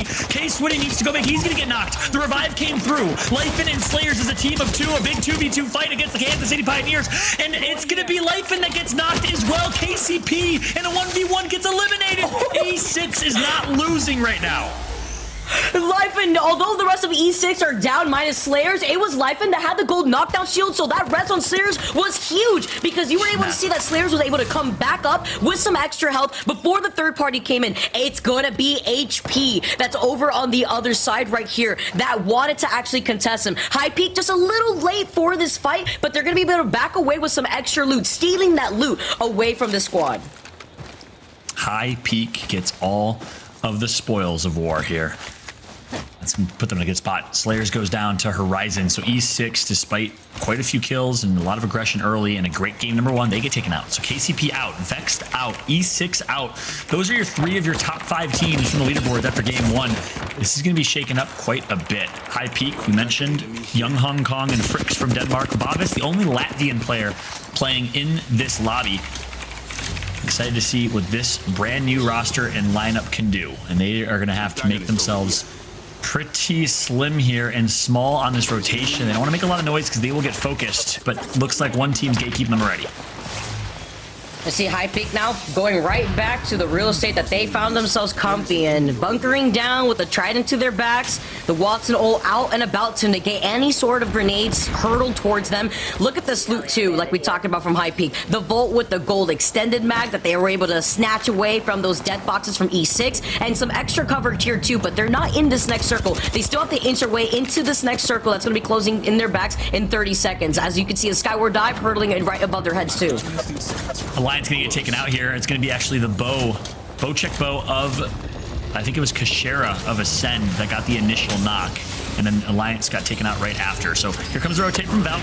Ascend is alive. We've talked a lot about Leifin on E6. Well, Ascend picked up Lufko. No longer playing with VJ. Controller player from Poland. I'm excited to see what Ascend can do. Meanwhile, IG find themselves burrowed up, but not in Storm yet. They have to rotate here in a moment. Shield Bat's going to be popped for JMW, but he doesn't have the HP to deal with. He's barely going to survive on a sliver of health. Uses the Valkyrie to get away and survive for now, but it's all going to be up to Graceful, the last alive. The 3 Muppets are eliminated as well. Graceful! He's literally on the sliver of the corner on the high ground. You saw the rest of IG jump down immediately because they were already low on health. A bit of a panic here for IG as Graceful is just going to stay stationed up there. No reason to give up the high ground right now with the circle closing in a minute, as EKO Esports are going to actually find themselves the free real estate behind that rock. And I'm wondering, Vicky, why they felt the need to drop off high ground. Maybe they didn't realize that high ground was in zone. Graceful's just sitting up there. Yeah. They must have been panic. Must have been, because Graceful's sitting up there like, what are you guys doing? I'm safe. We're chilling. We can all be alive with the Watson pylon to give us shield and surviving and thriving. But instead, it's going to be all up to Graceful last alive here. But you called it Eco Esports HTP Herald. We've seen quite a bit of him in the Pro League in the past. I believe formerly on Phoenix Legacy, if I remember correctly. Navi, the team from CIS, also alive. Sanya, Rugby, Kron, former CHMK that dominated the early days of the ALGS online tournaments, have been pretty quiet ever since. They do call out Graceful, who's on the high ground right now, though. And they're not going to have him in their line of sight, so Navi are just going to have to focus their attention at the squad who's running that taser comp with the Newcastle and Watson on the other side of the field, kind of bunkering down on an island. Looks like a lonely island here, but that's okay with them, but it won't be great if they are sandwiched in between Navi and the squad that's right behind them here. So Navi are trying to capitalize right now. They do find some broken shields off of a huge missile swarm from Rugby. Whoop. The Gaiman Gladiators will take it out. That is huge. They got focused, and Navi, their peers in the CIS, are absolutely frying right now to the right. But they're going to have to try and take this positioning here. I don't know if they want to, because it's an absolute bloodbath in those rocks, but that is going to be in zone. That's going to be the rotate they'll have to play. Look at the zone, though, Vicky. So much no man's land. Not a lot of cover to work with, as Lufko of Ascend is going to get taken out. Kashera with 5 HP, going to Newcastle ultimate his way to death as well, as Eco takes him out. That was great. He delivered himself as a box for an early Christmas gift here for EKO. Thank you, Ascend as EKO now. I mean, when you pay for express shipping, this is the best way for EKO to now get this free real estate too. They got the loot right behind them. They get the knock at the same time. You can see IG International, the squad that does get eliminated. Turkish Stars that wanted this lonely island, they get taken out here too. Remember, Navi's on the other side as they're looking to engage onto EKO, but they're engaging on open ground. Oh my goodness, EKO in a 2v, they're gonna do it! Echo Esports, one of the last invited teams, are gonna end up on top. The all-British team of Zuni, Bardo, and Herald. They win game number 2 with quite a few kill points as well. A solid game 2 for them as they will leap up in the standings. We're of course gonna throw it back to Rain Day here to help us break down the action after game number 2. Oh my gosh, Echo Esports, they do it, and in dramatic fashion. I think most people would have had their money on Na'Vi coming out on that one, especially with the tried and true roster. But I talked about Heaven and Hell. I talked about offense and defense. Those were the lineups. It was the Newcastle Watson and Valkyrie versus the Valkyrie, Seer, and Horizon. Well, it was the offense that won this time around. Let's go ahead and bring Vicky Kitty on with me to talk game 2. John, take a break. We'll see you for game 3 in just a few minutes. But Vicky, I mean, that ending right there, Echo Esports played clinically, and, you know, they deserved it. Yeah, and we saw what happens to Turkish Stars when you manage to get into that island, that final circle positioning a little too early. You were sandwiched between Ascend, you saw Navi on the other side, you saw Graceful holding on to his life, and Echo Esports, they came up from the side, they came in from the left line, and they were able to actually go in and take control over the rest of the fight, because Navi had already taken a lot of damage when they were traversing through the open ground between where they were originally situated in into where the island was. Again, there was just open water between themselves and the island, so there wasn't really much cover for them to work with. Well, at this point, as we take a look at what transpired over the course of the game, I want to throw this conversation out. I've been throwing out the chat. I've been making sure people are aware of, Vicky, the Heaven and Hell, the offense versus defense, the go for it or try to hold it down. It seems like the offense is starting to shift here, and I love that this composition that has been so innovative to our esport here in Apex Legends is now shining yet again. What are your thoughts on this? Was this more of a fluke? Do you see this kind of being the way when these two lineups go at each other, that offense ends up winning? I mean, what's your take on this whole concept as we take a look at what transpired in game 2? You're really banking on making sure that you're predicting that final circle positioning on the money, because when you are playing a bunker down comp, you put yourself in a situation where you're denying yourself loot, and you also could have the chance of the circle pulling away from you, where other squads already have you in their line of sight with an aggressive composition that they were able to force their way into, like we saw from Echo, who took the game with, by the way, 12 kills, so they were still able to frag out before taking the dub on top of it all. So very similar to what we saw from E6 in game number 1, our first place teams are able to get a lot of KP in the process while still holding on to that better position. I love what you mentioned there too. It's kind of like you're making a little bit of a hedge on the fact that it's going to end where you think it will end when you have more of that setup composition. And so if it doesn't end there, if your position is just a little bit off, more vulnerable than you expected, that's where it starts to not have the flexibility as a Seer, Valkyrie, Horizon composition does, which can be aggressive on any area. It could take to the skies. It could take to the high ground with the gravity lift. They can bring your whole team there with just a simple tactical. I love the way we're seeing different powerhouse dynamics for what Apex Legends can be, and I just kind of want to walk through it. I mean, I think we have a little bit of footage here of what our final circle looked like. Oh, we actually do not, I'm hearing, but at the end of the day, I want to walk through something that to me is very important. I know you all will see it at home, the standings. That's right. Let's see how this ended up. We're going to take a look at it here. And Vicky, while we're getting all that ready, my big question is, oh, we do have the final circle. Okay, beautiful. That's what I thought. Echo Esports, look at this. This is the aggressiveness, Vicky. Walk me through this play for them. Yes. So they land in down B, so they were able to rotate away from the line of sight of a lot of the other squads that were so congested in that middle portion of the map, where we saw players like KCP coming in and actually clean up on the outskirts of Jurassic Park. Echo just were able to rotate on the other side, passing Mill. They were going south towards Cenote K, so they were out of a lot of the fights that would have actually costed them this game, because they could have gotten third party, fourth party. Instead, they're back to the circle against Cenote K's, and they were able to ease their way into that island without rotating too early where they were going to get sandwiched. Yeah, and also it's a really disadvantaged place to try to push somebody, because you've got to go out into the open sand and into the water and try to fight someone who's had their backs just to a wall, and you're going to be shot, you're going to be exposed. So the nature of where they were standing actually gave them a really great kind of line of sight to where the fight was going to happen, and also made them a bad target for a lot of these players. The other thing I kind of want to mention too is we saw KCP and Element 6 go at it. We saw a little bit of that 3v3 fight. Element 6 came out on top again. What did you think about that? Lifeline, life in. I mean, bringing life to the squad. I really like how we saw the gold knockdown going for the Horizon instead of a lifeline. For all we know, they probably had two, and which would be fantastic for E6, because that means they got a good amount of loot rotating away from North Wall, since we know, rather North Pad, since we know that's where they land.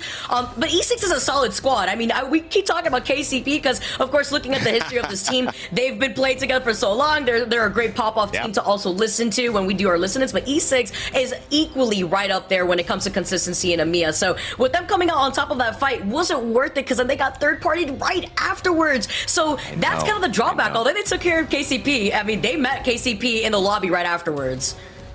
Well, the teams are getting a lot of kills, and let's go to the standings here. We do have the match results for you of how it ended up for game 2. And look at that, Echo Esports with a 24 bomb, just a point under what we saw done earlier on in game number 1 with Element 6. But Element 6 still finds themselves just a few points behind with 6. Not as sincere, though, a 17-point game too, Vicky. They cannot slouch at that. Strong performances across the board as we head into our bottom 10. Yeah, this is our match 2 results. Just looking at the placement that some of these squads kind of settled in for that second game with BitFix Gaming. This is the team that went in for the third party, or actually I believe it was High Peak that went in for the third party, that were able to clean up that last straggler for our squads that were fighting between KCP and E6. But it's nice to see how some of these squads on this second page, Phoenix Legacy, Alliance, Forge, who got third in game number 1, and even 3 Muppets, unfortunately falling earlier than they were expecting in this game too. Right. After such a good game 1 as well, let's see where it landed all of these teams. Diamond Gladiators, Alliance, we've got to talk about them not performing just yet. Alliance, decent game 1, not a good game 2. They're both in the bottom 10. But Element 6 and Echo Esports, after 2 dominant performances, are sharing the top spot, Vicky. Not as sincere, Pioneers, Turkish Stars rounding out that top 5. It's nice to see that Echo Esports is able to even out with E6, though, because remember, E6 did fall, I believe, in 15th place for that game number 2, so that further highlights that they were able to frag out, clean up 5 kills, I believe, while still maintaining that first place spot. But the gap is closing, Rain Day. You see Navi right behind them with 20 points, KCP with 18 points, despite dropping in 16th place for that game number 2, so not a large gap once again after that game 2, and we still have one more game on Stormpoint. All right, well, let's bring John back in. He's had a little bit of a break. John, I want to get your take. Exciting game 2 yet again. It was more of a standoff that we saw this time around between Not As Sincere and Echo Esports. Echo Esports, they get the dub, and it puts them in first place, sharing that spot with, of course, Element 6. How do you feel about that? Yeah, I mean, I absolutely love it. The fact that we saw basically the exact opposite in terms of standings and results of what we saw in game 1 means, well, it's anyone's game. As these are the best type of Pro League days, right? It's not 3 or 4 or 5 teams that are just dominating, and it's a 1, 2, or 3 team or 3-horse race towards the end. It's 10 to 15 teams that can place top 3 and take home the majority of the points. And keep in mind, for everyone watching at home, that's what's at stake here. Obviously, there's the $20,000 first place prize for the entirety of the Pro League. There's qualifying for Split 1 playoffs, a LAN competition, by the way. We're going back to LAN 3 times this year, which is going to be awesome. Right. But each Pro League day is a chance to earn points to qualify and to ultimately end up in that top prize pool spot. So teams are vying for those sweet, sweet points here for 1st through 10th, I believe, place overall, or 16th. All right. So we know that we're on our Season 14 patch still. Season 15 is out in the game. Obviously, these players, if they're playing live, going to have a different experience. You playing live at home, you're not going to be seeing this. Significant changes that went into this Season 14 patch. You saw things like the 30-30 repeater gets the dual loader incorporated into the weapon. You see changes with the barrels being taken out and adjusted to give SMGs a little bit more hip fire spread as well. Assault rifles a little bit more mid to long range purpose, and those SMGs up to that close range. But the G7 Scout not necessarily on highlight, as we will see it after November 20th. 30-30 repeater, though, very much involved, and that is what Na'Vi was using. John, I just mentioned, you talked to me about what you saw a little bit earlier. Weapon-wise, are we going to be seeing a lot more of that today, you think? Yeah, interestingly enough, in my eyes, the 30-30 in this patch is one of the stronger kind of long-range weapons. So the 30-30 and the G7 Scout are both good. And I thought we were going to see a lot more G7 than we were going to see 30-30. So I think you'll still see a mix of both. Obviously, whatever you can get in hand and on display. And maybe in that scenario, Na'Vi just had themselves a 30-30 and was able to put it to use. But we've seen a lot more 30-30 in this recent patch than we've seen in seasons past. And obviously, from an SNG perspective, expect a lot more Volt and CAR than R99, as the R99 magazine buff is not in effect yet. We talked about that a little bit earlier as well. And then that good old R301, everyone loves it. Good old trusty, my favorite weapon in the game, most people's favorite weapon. You'll see a lot of R301 as well.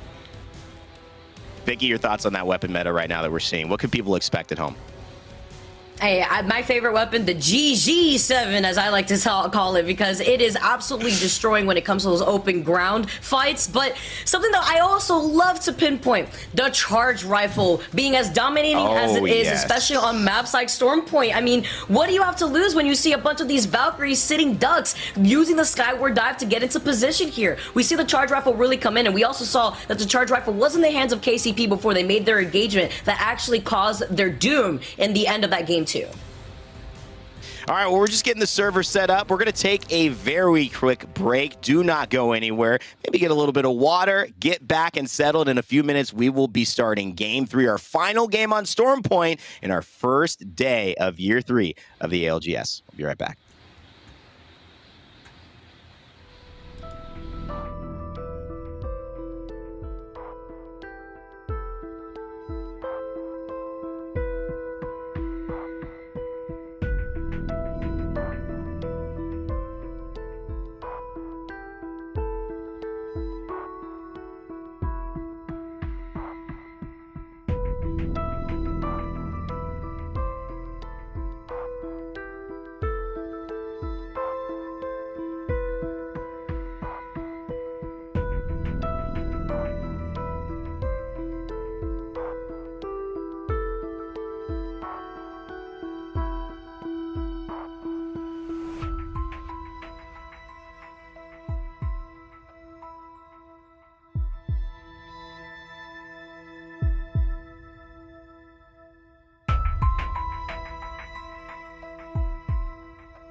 Okay.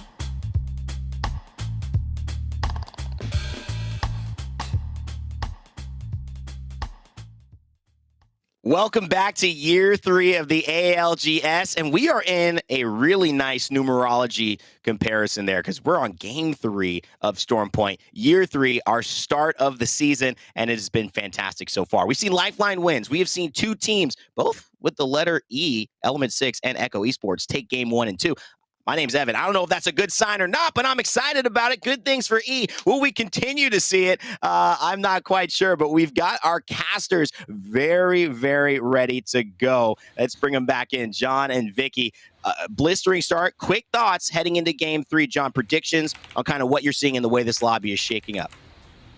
Yeah, it's tough to predict based on the absolute roll of dice we saw in game 1 and 2. So many different teams competing, but ultimately, I got Vexed. I think Vexed is going to have a big game here. We saw them get caught on rotations in the last 2 games. I think they'll learn from those mistakes. They're obviously going to keep playing edge, keep playing aggressive. I think Vexed is going to go big in game 3. Vicky, how about you? Any predictions? When it comes to the different teams that we've been seeing really pop off, I'm honestly seeing this lobby being very close than what I actually thought originally going into day 1 in the EMEA region. But we have seen 2 things that have been a common factor with these end circles. We saw them all pull towards slightly more toward the west than we have towards the east. Between North Pad and the left north side of Barometer, I'm expecting more of these left squads to have the advantage. The squads leaving Cenote Caves, leaving North Pad, leaving down Beast. Definitely keep your eyes on those teams like E6 and Echo Esports, of course, the 2 teams that are leading the overall lobbies, to actually continue on the domination if we do see these more similar circles continuously pull over to the west. Well, the time to wait is no longer. Just want to mention the command center having a few technical difficulties. We're getting that fixed up. Please be patient, and thank you for staying with us. But without further ado, let's get into it. Game 3, Storm Point. John, Vicky, take it away. Thanks so much, Rain Day. And you called it. Obviously, the first Pro League day back, first broadcast, first ALGS competition. So working out some of the kinks. Appreciate the patience, y'all. As always, much love to every single one of you tuning in right now. Hope you're enjoying the action at home. Every single, I know, I don't even have chat up, but I already know we got Leo with the lion in the chat. We got Birdie in the chat. We got Kylie, moderator extraordinaire. Big shout out to every single one of y'all, the mainstays and the entire Apex community tuning in and supporting the ALGS. Much love as always. It was awesome, by the way, at TwitchCon, having a chance to meet up with the entire community. Last time we met up at TwitchCon in 2019, it was like 50 people. This time it was like 250 plus, if not even more than that. It was awesome to see the entire Apex community coming through. But hey, this is game 3. This is our last game on Storm Point. Vicky, we'll be heading to World's Edge right after this one. You started to talk a little bit about the zones and rotates in the pre-show with Evan. Any other thoughts in terms of what we're going to see here in game 3?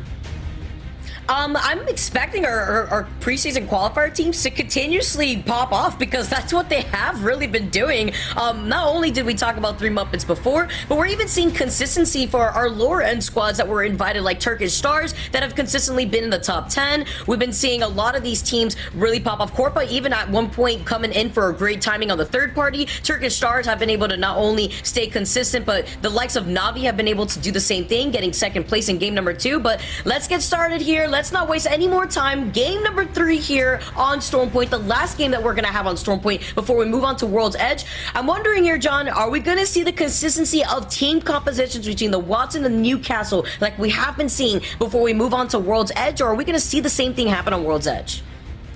I think we'll see a lot less Watson on display on World's Edge. You'll see a lot less Watson and Newcastle overall. Expect a little bit of Caustic might be thrown in. You see some Caustic teams being played on World's Edge throughout. Seer will obviously continue to be a mainstay as well, as we have an antenna hotspot. So it's going to be the rookie squad in Bitfix Gaming that will get themselves the hotspot loot.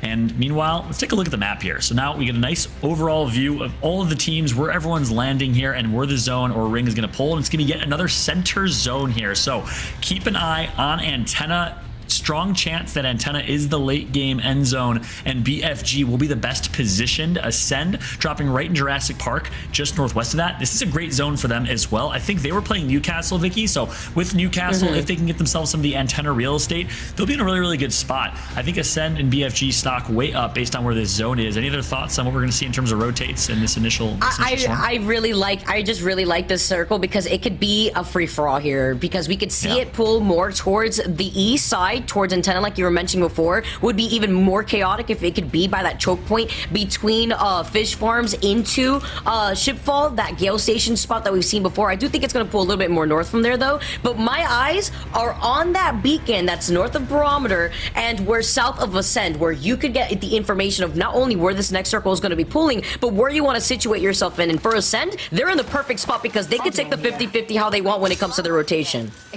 Yeah, that's a really good point. They'll get that intel on zone where it's going to be ending. Meanwhile, teams like Eco Esports are going to be all the way towards Down Beast, and it will be a far rotation from them. So expect Echo, the team that did a great job in game 2, taking first place, are going to have a really tough rotate in game number 3. Optics here. Sniper. That's what's coming, Andy. Sniper ammo here. All right, getting situated here. High Peak, one of our squads that have actually been able to not only pop off when it comes to some of this early loot, but they've also already found themselves in an early fight. Remember what you were mentioning before, it's the fight here in Antenna with the hotspot at stake. High Peak are looking to take this early fight already. The Seer is in their lineup when it comes to the team composition. It's BFG, wasting no time actually to contest this squad. Bitfix Gaming looking to get extremely aggressive, but they're already rocking all blue Evos. You can see Ascend in the backline too, looking for a third party. So a lot of early action started things off for game number 3 on Storm Point. Yeah, for those that didn't see it, High Point actually dropped just north of Antenna on the other side of the mountain. So there's a really fast rotate for High Point. I like that because they know it's going to be this Antenna finish. Meanwhile, the fact that Bitfix left Antenna means that Ascend will be able to get pretty much all of the Antenna POI to themselves if they decide to play big. But this 3v3 fight here might just persist, might be a little bit of poking and prodding. These teams got to be careful here because a third party will be coming soon if they take this fight. So I'm really interested to see how High Peak and Bitfix, again, 2 rookie teams, not as much experience, how they play this. I think if you were watching Gaiman or KCP, they probably would have aped by now. But again, Watsons on both teams make it very, very hard to push. Yeah, I mean, the thing is, High Peak usually land in the beacon spot that's to the east of Cascade Falls, so they had to go here for a really quick rotate around just to situate themselves in Antenna. So with High Peak playing the Watson comp and bunkering down in this building, they're going to note that none of these squads are going to try to force their way in. High Peak noting that Ascend is around the corner with some shots already getting taken out onto Bitfix Gaming over on the other side, means that they're not going to push unless they see one of those knocks come out, as KCP also in an early fight against Navi. This is a huge early fight to have here between both these teams. Massive. Team that performed in game 1 versus the team that performed in game 2 with a second place finish in Navi.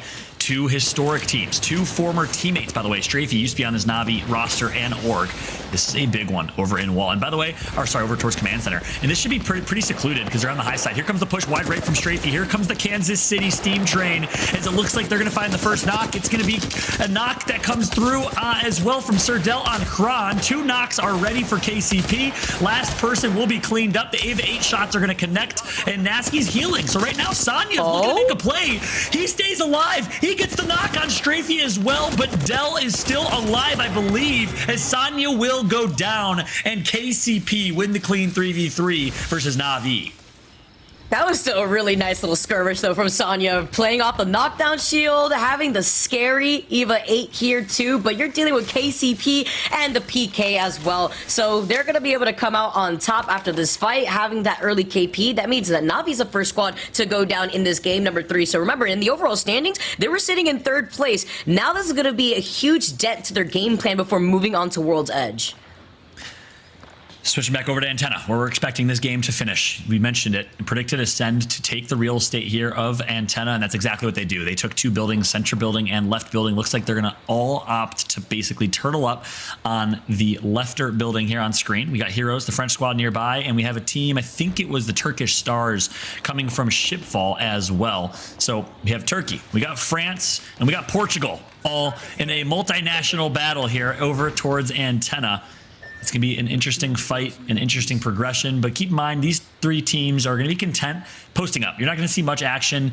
This is almost like a Fragment East finish on World's Edge where there's so many buildings, there's so much real estate, and it's not the most wise decision to push with aggression. So expect this to slow down here. I'd love to keep an eye on some of our rotating teams. We saw, teams like Echo, who got a top 1 finish last game, have to rotate all the way from down Beast. Teams that are playing Edge like the Kansas City Pioneers and Alliance, really interested to see how they are rotating here in this Antenna finish. Yeah, with them taking up this real estate, they're just looking to take their time. It's kind of like the alliance approach that we've been noting a lot, but oh my goodness, the congestion on the east side of this circle is insane. You got Vexed out here, as well as Alliance already to their south. Launchpad is looking to get hot very quick, and we know that the transition between Launchpad into the western side from Launchpad towards Antenna, that choke point, there's little to no cover really there. There's that uphill battle from any of the squads that are waiting on the outskirts of Antenna, which could be an early rotate that could get easily sandwiched if they do stick there. So I'm interested to see how that plays out for some of these squads like Vex Gaming and Alliance that are taking their time and playing the edge of the circle. Yeah, speaking of Launchpad, we do have Vexed and GG, Gaiman Gladiators in a fight towards Launchpad. Gaiman Gladiators had to hit a pretty far rotation for them to be able to get over here to Launchpad. Meanwhile, the Vex squad drop in Launchpad, so really easy rotate from them. J Savage, Ro, and Digi from Forge, they are in. They drop in Stormcatcher. They're nearby as well on their rotate. Alliance, you saw on the map, made a really fast rotation all the way from Lightning Rod as well. So a clumped type of endgame circle. Horizon and Urban with the charge rifle here to do some damage, and we're gonna have ourselves a pretty slow early game to mid game here, Vicky. Yeah, you see the charge rifle in the hands of Urban as well, just taking their time, like you mentioned before. They have a beacon to their backs, but not too sure if they were able to get that scan since we're not able to see where that next circle is going to be pulling just yet. Urban looking both left to right with the charge rifle to call out any sort of squads that are in the middle of this rotation, but they're keeping their backs to the edge of the circle where we could see some of these teams exiting out of Launchpad like we were talking about before. There is that choke point that could lead out of Launchpad to the side, exactly towards where Urban is aiming down his sights, as KCP playing off the low ground. This is the squad playing on the outskirts of where Horizon's faced right now, and they have the positional advantage against KCP, but they still have that natural cover of the rocks. Yeah, this is always such a tough fight, right? It's almost like a fortress that Horizon is sitting on top of right now, and even in, when you're playing ranked, when you're playing your games online, everyone's probably been here before. Rotating through when a team has complete high ground control in this unnamed POI, very difficult to do, but you do have a lot of cover to work with. I love the level design here in this area. The fact that KCP does have quite a few rocks and mountains and can make a somewhat clean rotation, but not a free rotation is the important thing. If you look, if they decide to rotate east, that yeet cannon, as we decided to call it, the launch cannon, is going to be their only piece of cover that they'll have on that rotate, but Horizon's going to punish them if they do try to do so. I love it. The yeet kid. I mean, that's exactly. Ooh, Urban took a huge shot real quick. Hold on. He had to pop the Phoenix kit real quick as Ring 2 is going to be closing in behind their backs. See how quickly Urban was able to drop down from the high ground and immediately just went inside the building. Said, all right, hold on. You got that real quick. So what happens when you try to face off with the charge rifle? Sometimes people are out for blood after they see that you're using it. Yep. Here's a G7 Scout, by the way. We talked about the fact that we'll likely see a good amount of G7 Scout here. Double tap trigger is still a purple loot as opposed to gold loot, so it's not going to be as rare. And 0-0, putting that G7 Scout to use. G7 in flatline. Meanwhile, it looks like they're going to drop and just try to extend a little bit. I like this decision here. I call it being on a leash.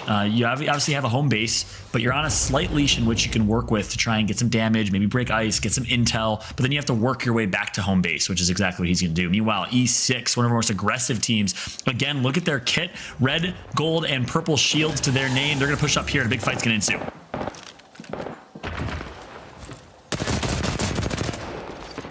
The damage gonna come through for K Swinny. He's gonna connect for at least 100. He's gonna crack one. Slayers gets the knock, but Trix is the last alive for Corpa. Trix finds himself a knock on K Swinny in that 1v1, but leaves himself, I believe, in a 1v2 against Leifin and Slayers. The knockdown shield is all he has. Goodbye to that knockdown shield. Goodbye to Corpa. E6 continues to be one of the best fighting teams, but here comes the third party. Great use of the lifeline Q to try and give themselves a heal over time, but it's not gonna be enough. E6 will be eliminated to the hands of Phoenix Legacy. That was muted for a second right there, Follow. I was popping off because I saw the third party moving in right from the distance with Phoenix Legacy moving in. Are you kidding me? The timing for E6 in these fights cannot get any worse because they keep getting third party the moment that they come out on top. But this is even better news for the likes of Phoenix Legacy, because now they're going to be able to move in and look who got whiff of the fight. How dare you not invite us as KCP now move in on the action to try to contest Phoenix Legacy. Hey, listen, never not invite Nasky to a party. This man has a life at the party here, as he's going to third party, actually make it a fourth party this fight. Dell going wide, trying to get angles, and they know that they have all of Phoenix Legacy stuck in Storm right now, just eating damage. And this is exactly the result. Half health or less for both. Imp is going to pop a med kit, and it's going to help. But KCP smell blood right now like sharks in the water, and they are fully kitted, by the way. So they'll just continue to gatekeep. All they have to do is do a little bit of damage, and they will get the kill points as a result if they die to Storm. I don't know what Phoenix Legacy is going to do right here. Not much of an option. You got to try and fight this. Here, see, KCP now are going to be able to hang out, at least by the high ground for right now, but Phoenix Legacy playing on the outskirts of this circle are going to take a lot of damage, as unfortunately Imp gets taken down immediately. Hoodie's about to meet up with him without popping up the syringe in time. Now it leaves up to KCP to clean up Sabs, and it's Phoenix Legacy that get cleaned up. Looking at the positioning of where this fight actually went down here, though, Follow, I'm wondering, where's the positioning for the other squads that are holding on the outskirts of the circle? Because a lot of teams have already taken up the real estate in that choke point that we were mentioning before on the outskirts of antenna that lead out of Launchpad. Yeah, that's right. Nice shot of KCP right there. It was Dell that broke ice. And then who is it? None other than Dell, one of the most aggressive, flashy keyboard and mice players in the game. Well played right there from Dell to get the first knock or two. Meanwhile, back in Antenna, well, pretty pleasant view. The exact same thing we saw before. Ascend, Turkish Stars, and Heroes still posted up. Echo is going to decide to actually take the bottom of this Oreo, 3-stacked layer location, and they'll be content holding this low ground. But obviously, it's a pretty tough spot because you're susceptible to line of sight from quite a few different areas. But given that these teams are going to be playing inside the houses, they should be fairly well poised. They're going to get the intel with Seer, and we'll see how they decide to play this. Look, enemy over here. See right now with Echo Esports, the winners of game number 2 now. See them walking to the car. Sentinels as one of the members dropped down. Oh, that was something that Heroes is going to regret. Are you kidding me? I'm not too sure if that was by accident, but that's just free KP delivered on a silver platter to Echo Esports. You know, Wrath is a rookie, but, you know, that was quite a silly play from the Silly Rabbit and Wrath, and that's going to cost Heroes their lives and the game. Echo gets gifted on a silver platter a first kill. We don't know what the call was right there from Wrath and from Heroes, if they decided to ape or not, but clearly did not work out for them, clearly not on the same page, and clearly Echo is going to capitalize. That's huge, Vicky. This is the team that got first place last game, and they have a chance to pick up 3 more KP and a potential top 3 finish here in game number 3.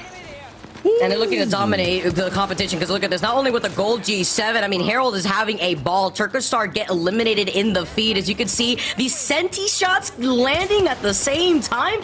Echo Esports are feeding themselves, but they have to open up themselves a little bit as they traverse through that bridge. There's a little bit of open ground here, too. Bardo taking a nice off angle, though. I like this position, but they're playing off the low ground, and they got to get moving now with the circle closing in.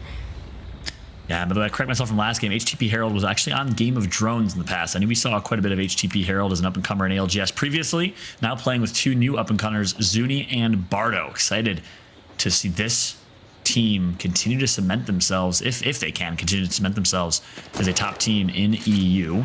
Some new blood here in year 3 of ALGS. Speaking of new blood, High Peak, Bavis, Fricks, and Young Hong Kong in the same exact position we saw them in that early game. We knew that Bitfix Gaming was also nearby. Meanwhile, Horizon find themselves in a fight against the Kansas City Pioneers. Look at this standoff, and guess who's going to try in third party? It's Jules & Co.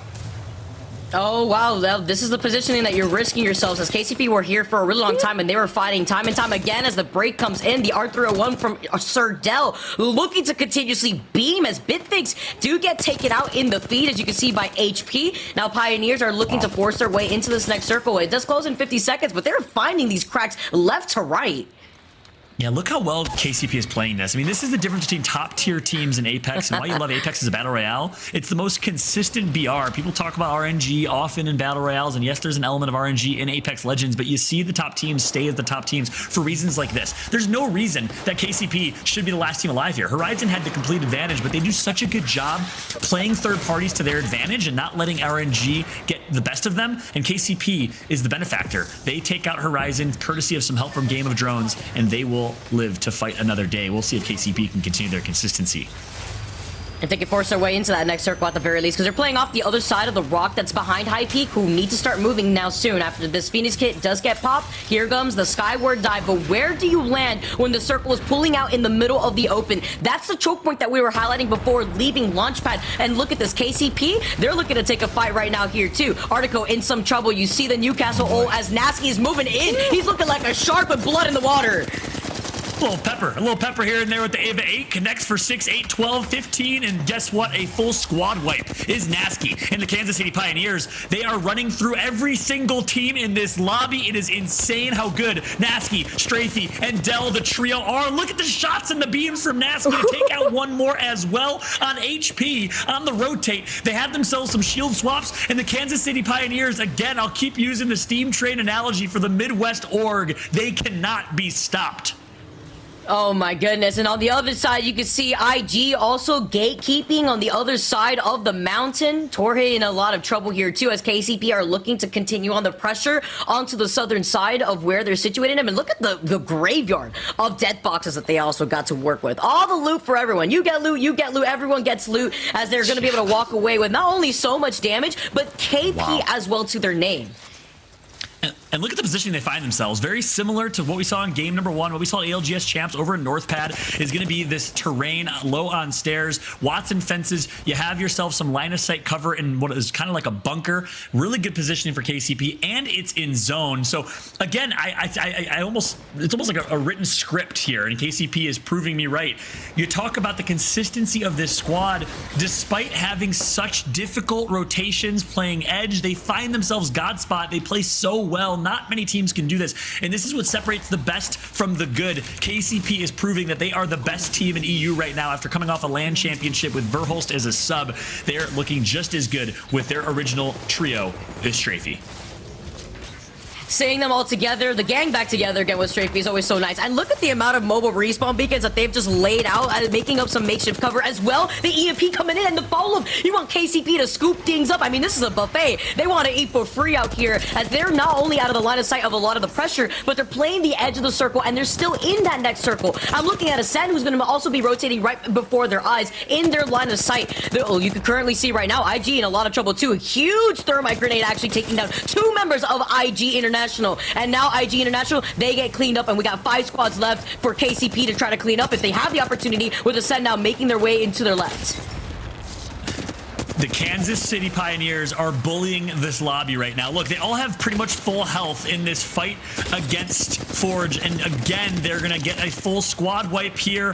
KCP with 6 kills to Nasky's name alone, at least 14 kills for all of them, I believe. They cannot be stopped. They are going to take out yet another team. Forge, goodbye. 4 squads remain, and the Kansas City Pioneers are sitting as the kings on top of this hill right now, because guess what? Alliance and Ascend are fighting nearby, and KCP is going to third party again. Oh no, this is going to be free KP for KCP as Alliance get cleaned up. Now Ascend is already low, as Game of Drones are also in a great position to move in for a third party. They got to look to their left. That's where KCP is going to be rotating from right now. Alliance going down. This is 3 squads left. You got Game of Drones, Ascend, and KCP left in the lobby. That's right, Game of Drones versus KCP. Nasty's going to get the first knock on Jules, and it's going to be a 3v2. The Kansas City Pioneers have control, have high ground, and are just staring down at the rest of the lobby like absolute aristocrats on top of the Parthenon, looking at peasants below. Max Strafey connects for some damage, and he cannot be stopped. KCP on top. I got the high ground now. Nobody gonna force them off here too. Well, they're just gonna have this natural cover right behind the wall. They're looking to clean up all the down players that they have in their line of sight. That's gonna be post kill right now, as Ascend still in this lobby, maybe down to just a little lone rat, but you see KCP are moving in. This is the exterminator, as they're gonna be able to try to get as much KP as they can, cleaning up Ascend. That just leaves Game of Drones versus KCP. Later Ascend, 3v2 fight. I believe they did not get the res, but they may have indeed. So Game of Drones versus Kansas City Pioneers, and KCP is going for the kill. They swapped out their Red Evo shields for purple. Doesn't matter. They don't need them. Look at the damage, look at the shots, and look at the dub for KCP. They will be your champions of game number 3. What an absolute dominant performance from the Kansas City Pioneers. Wow.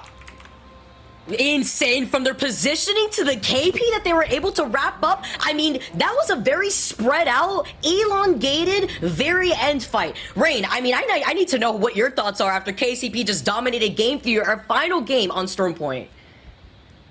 Kansas City Pioneers, welcome to the ALGS. Man, oh man, in emphatic fashion, they take down game 3. And what I was looking at, if you saw me off camera, you might have seen my slack jaw open and just saying, I cannot believe we are witnessing this type of dominance. But of course, let's talk about it, John and Vicky. Come on back in here and join me as we kind of have our little bit of halftime here to talk about how the first 3 games have gone. KCP, though, on a tear. John, you mentioned it. The steam train, you talked about the Parthenon and aristocrats. You had me traveling all over the world there in all different scenarios. I guess that's what KCP does to you. That's right. And look, they're a team from Kansas City featuring players from Europe. It just makes no sense. No, I'm just kidding. Big shout out to the Kansas City Pioneers holding it down in EMEA and in this broadcast. We got to show a little EU love, a little USA love, but kudos to them. I mean, look, we saw it in game number 1 to start, Rain Day. We saw some elements of what makes them so great. The 3v3 fights that they're so good at taking, their ability to ape is better than almost any team in EU, but ultimately their chemistry, how well they play on a leash to one another. All 3 of them never get too spread out from one another and never find themselves making dumb plays. They are so incredibly good, and their chemistry was in absolute display there in game number 3. The fact that they were able to play edge the entire time, but then find God's spot and take God's spot from Gaiman Gladiators, it was just so well played. My God. And Vicky, I want to get your thoughts, but let's look at some highlights over how game 3 transpired. Talk to me. KCP, obviously, it leaves us stunned, but was that what you took away from this? How could you not, I guess? Yeah, I mean, from the very beginning, from the get-go, they took out the just demons that are Na'Vi in this lobby, and they were literally side by side, I believe, in the overall leaderboards originally here too. So taking care of Na'Vi first was a big deal for KCP. But the fact that they were able to continue on their domination throughout the rest of the game, even moving in saying, hold on, Phoenix Legacy, what about our invite to this party? They took out Phoenix Legacy and they gate-kept every single squad on the outskirts of this circle. That's why they were able to clean up, like, what, 19 kills in that game alone? Woo! I cannot wait to see these standings. It is about to get scary. And you saw Echo Esports, you saw Element 6 standing in their way still. Again, John, KCP did not falter. They took any fight that came their way, and they were the victors in it. That's starting to look scary to me if I'm the rest of this lobby, seeing the confidence and the synergy that they're putting together here in just game 3. Yeah, you're spot on. I mean, this is the moment I mentioned. Look, playing edge on the edge of zone right now, and they were actually right before this in one of the worst positions that they could have possibly been in, with Horizon on high ground above them. But they find a way to escape that poor position, to find the ape on Phoenix Legacy, to get the refresh and loot on all of the E6 loot that was below, and then use all of that loot to dominate from the rest of the way. You saw it here against High Peak, easy, done. You see it here with the fight against Gaiman Gladiators, and then by Forge, easy, done. They were untouchable in every single one of these fights, all full shields at the bottom left of your screen. They barely took a scratch, and then that is the same exact story that we saw going into this last and final fight against Game of Drones. KCP was so dominant, and I can't wait to see the standings, Evan, because they're going to have so many kills, you have to think it's at least a 25-plus point game. Well, here it is. You see the standings. Vicky, we knew they had a big game, but did you know it was this big? Sheesh, 19 kills. Yes, I was predicting it because we saw the different point of views for the different players on KCP, but each player had their own standoff moments. By the way, Nasky, I think alone had like 11 of those kills, so that's a nice little cherry on top for KCP. Pioneers are now leading the way in the overall leaderboards. I can only imagine, with Game of Drones right behind them, with another good positioning from them. This is one of the squads that tries to prioritize playing on the edge of these final circles to exactly do what KCP did in that final game. Yeah, Alliance, Gaming Gladiators getting involved. I'm glad to see them on page 1, John, but a couple of teams as well. Look at 3 Muppets who started strong. Look at Natus Vincere, who were in that final fight in game 2. Very different story here in game 3.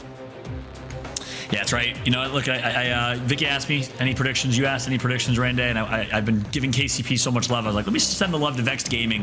Well, clearly the Caster's Curse came through here. A slow game for them. They get taken out early, so not the best storm point for Vexed Gaming and for some of these other squads. 3 Muppets showed some life in game number 1, but look, at the end of 3 games, let's take a look at the overall standings, Evan, because going into World's Edge, KCP on top, but it is neck and neck. And it's because of that game, the 31-point bomb.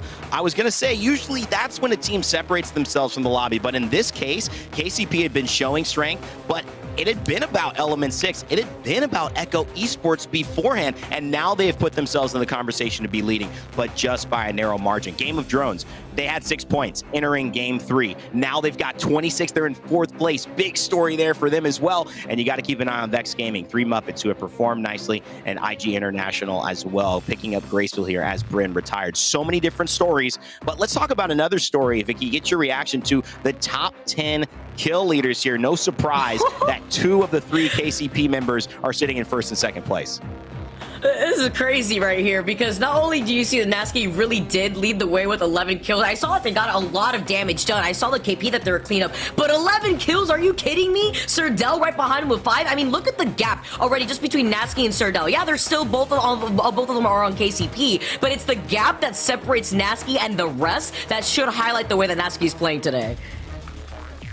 John, talk about Jules on Game of Drones, playing that Valkyrie. This is a good sign for them, getting that 20-point game heading into the second half of this tournament. Yeah, Taishin's been called the CEO of Germany for quite some time, but Jules the German trying to say, hey, there's a new reign, a new leader in town here with a great performance. 3rd place in kill leadership with 5 kills. Game of Drones, a couple of rookies playing alongside Rondon has been looking really, really solid. Torch as well on that team. So again, it's interesting. The top 4 kill leaders, Evan, 2 of them from KCP, 2 of them from Game of Drones. We see a lot of consistency and really a top-heavy kill leaderboard here overall. And if this was a real-life scenario, it might be the lobster caught in the slow boil, not realizing that the temperature has gotten just too high to escape a terrible fate. For the rest of the lobby, can they raise the heat as well for our last 3 games of the day? We're about to find out. Let's take a quick break. We'll be right back with the second half of our Year 3 ALGS debut.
Hello, ladies and gentlemen. It is here. I've been hype all day. You know why? Year 3 has started, and we are halfway through day number 1, broadcast number 1 for EMEA, and it has gotten hotter and better each and every game. We saw KCP put together a 31-point finish, just adding that org to Apex Legends, and also seeing the return of Nasky, Strafe, and Dell, one of the best stories in our league. And I cannot wait to get into game number 4. Now, John, Vicky, as we get to game 4, that has its new levels of, I wouldn't say restrictions, but you've got to ride a different map to victory now. It's World's Edge instead of Stormpoint. Your eyes, John, what are you expecting with the switch with the new map for the last 3 games? Yeah, switching over to World's Edge. Traditionally, we saw a lot of Horizon only on Stormpoint last season. Well, expect a lot of Horizon to be played here on World's Edge alongside Seer. And you're going to see a little bit less in terms of Watson, a little bit less in terms of Newcastle. You'll still see some teams rock that team composition. But what I'm really interested to see, will we still see Crypto in the hands of Game of Drones, E6? Will we still see Lifeline in the hands of E6? Those are some kind of questions I can't even answer because it's so off meta. I don't even know where to start, Vicky. Yeah, I'm really excited because when it comes to the different compositions that we get to witness moving away from Stormpoint into World's Edge, it does trickle down to where these teams feel at most comfortable. Where do they feel more at home? Do they run the same compositions that they feel that consistency bring from Stormpoint into World's Edge? Or are they going to mix things up where they could risk taking away from that consistency, but where they feel more comfortable instead? This is actually really interesting because for those who know how this ends, if you just backtrack into July, we see the finals, the playoff, the championship. It's decided sometimes on the map that you end up playing when you get to match point, because we're swapping, at least we did last year, 2 on, 2 off for World's Edge and Stormpoint. A team like Alliance, they stand out to me, guys. Like, that seems like a World's Edge team. They come alive on the traditional Apex Legends competitive map. But is this more of a weakness that is something that they're carrying into their game? You're going to have to be able to do it on any certain day, any given map. And I think, John, we're going to notice some teams definitely fall off, and maybe some teams like Alliance, Gaming Gladiators start to have their moment. Yeah, that's a good point. Both Alliance dropping Thermal Station, that's home. That's a map that they've been playing World's Edge now for 3 years, ever since ALGS online tournaments started. Gaming Gladiator, same story, dropping what used to be Sorting Factory and now Lava Siphon. So I completely agree with you. One thing that's really interesting is a bit of a toss-up for me is Kansas City Pioneers obviously had a really, really great Stormpoint, but they're no longer dropping at their home, which is Fragment East. They changed their drop spot here in World's Edge coming into this season. Wow. Obviously, the Ninja kind of loot nerfs to Fragment East, nerfed it a little bit, made it less viable. So I'm excited to see how KCP will transition to their new drop spot here in World's Edge, which was at the Rewired Fest Trials and Skyhook. Interested to see what it is in this lobby. Well, it's going to be great. I want to get your thoughts on that, Vicky, but I got to get out of here because the game's about to start. Game 4 underway in our first day of ALGS Esports. Take it away, guys. Yeah. Let's not waste any more time, Rain. I love it. I love it. Yeah, John, I'm really excited to see how this plays out because now looking at World's Edge, we talked about it a lot, talked about some of the different POIs that we're going to see from our different drop spots for our squads. How is that going to work out in favor for where these circles are going to be pulling? We saw how detrimental it was on Stormpoint for a lot of these squads to take their dubs like E6 when it moved over to North Wall, or rather North Pad. So now we're going to be able to see where this circle is going to be taking us in World's Edge. That's right. I'm taking a look at the drop spots right here, right now. Quite a split drop from KCP, dropping Landslide, but dropping each in a different mountain of Landslide as the kind of tri-mountain section here, with Nasky dropping south, Dell dropping east, and Strafey dropping in the north Landslide location. So that's the new POI for KCP. I mentioned Trials and Skyhook, but that was in the Rewired lobby that they were able to really bully. We have E6 and Phoenix Legacy in Skyhook. They'll split that loot and get quite a bit of loot to boot.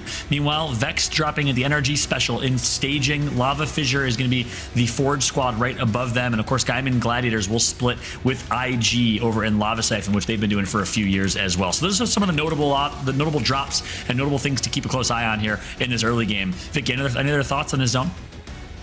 I mean, looking at where the zone's going to be pulling over to the left side, I'm looking at Vex kind of situated in staging and doing that split land where you can see Unlucky not only having control over the geyser loot, but also the opportunity to get Beacon. Having that Beacon over to the left side is going to be highly contested from what I'm expecting for the squads that like to play the edge of the circle like we saw a lot on Stormpoint. Looking like Alliance, you know, being one of those squads that take their time to slow rotate in. Pioneers, as we take a look at how they've been doing so far, I mean, they're leading the way in our overall lobby. Not not too far off from Echo Esports, who are just 8 points away from KCP. But Pioneers do land in landslide like you were talking about before, and they do have the crypto out that's been working out amazingly here for the Pioneers. But changing up this comp a little bit for themselves, I'm wondering what they've got up their sleeves here with Nasky taking control over the crypto. That's a lot of the information where Nasky's going to try to take advantage of before making the shots on where they want to rotate and where they want to be in that final circle. Yeah, and by the way, keep in mind, it was crypto that worked so well for them when they won themselves a championship back in the summer circuit.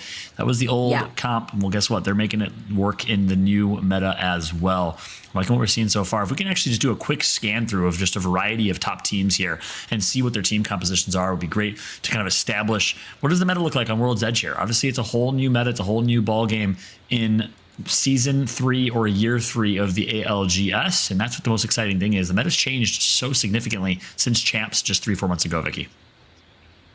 Yeah, I like how you highlighted that, because with the different compositions from map to map that we've seen from a lot of our different teams, I've asked, questions to some of our players wondering what their preferences are, and we always get different answers, whether they feel comfortable rocking the same composition. As we got that game audio for you guys at home and Pioneers looking to make their next move. But remember that beacon that I was mentioning before? That's to the south, or rather north of the thermal station, south of Lava Fisher. It's already going to get contested by the Pioneers, because with the crypto, it's not about calling out where these spots are available for you with the drone, but it's also being able to scan the beacon without over contesting and overextending, as Horizon in an early fight themselves over at Fragment. That's right. This is also the Fragment East versus Fragment West fight we expected. Horizon. And it's actually going to be Light and Locky right above them dropping in survey camp that are going to rotate south. And here comes some of these northern fights that you typically see on rotation. Horizon, the team, versus Horizon, the player. Controller player from the UK. It looks like these two teams are not going to like what they see. They're going to opt not to fight for now, but keep in mind, they'll be rotating in parallel. A couple more teams in the area. I'm interested to see who's going to survive, who will make it through, because I don't think every team will survive this rotate. Meanwhile, Neas is out here knocking a Fricks, going to be able to get the dirty as well, so it's already one member out, leaving a squad to just play this as a duo, as Horizon are going to be able to take the high ground right here over this team. Nice position for them. This is a good spot for them to not only hold when it comes to the high ground, but to also negate any sort of third party that's going to be hurtling in their direction. They're onto it, though, with the quick rotation. You could already see they're rotating towards landslide. And I like this call here from Horizon, because you could expect other teams already making their way through landslide. And if they're not already in landslide, they're definitely making the rotation away from Countdown there already.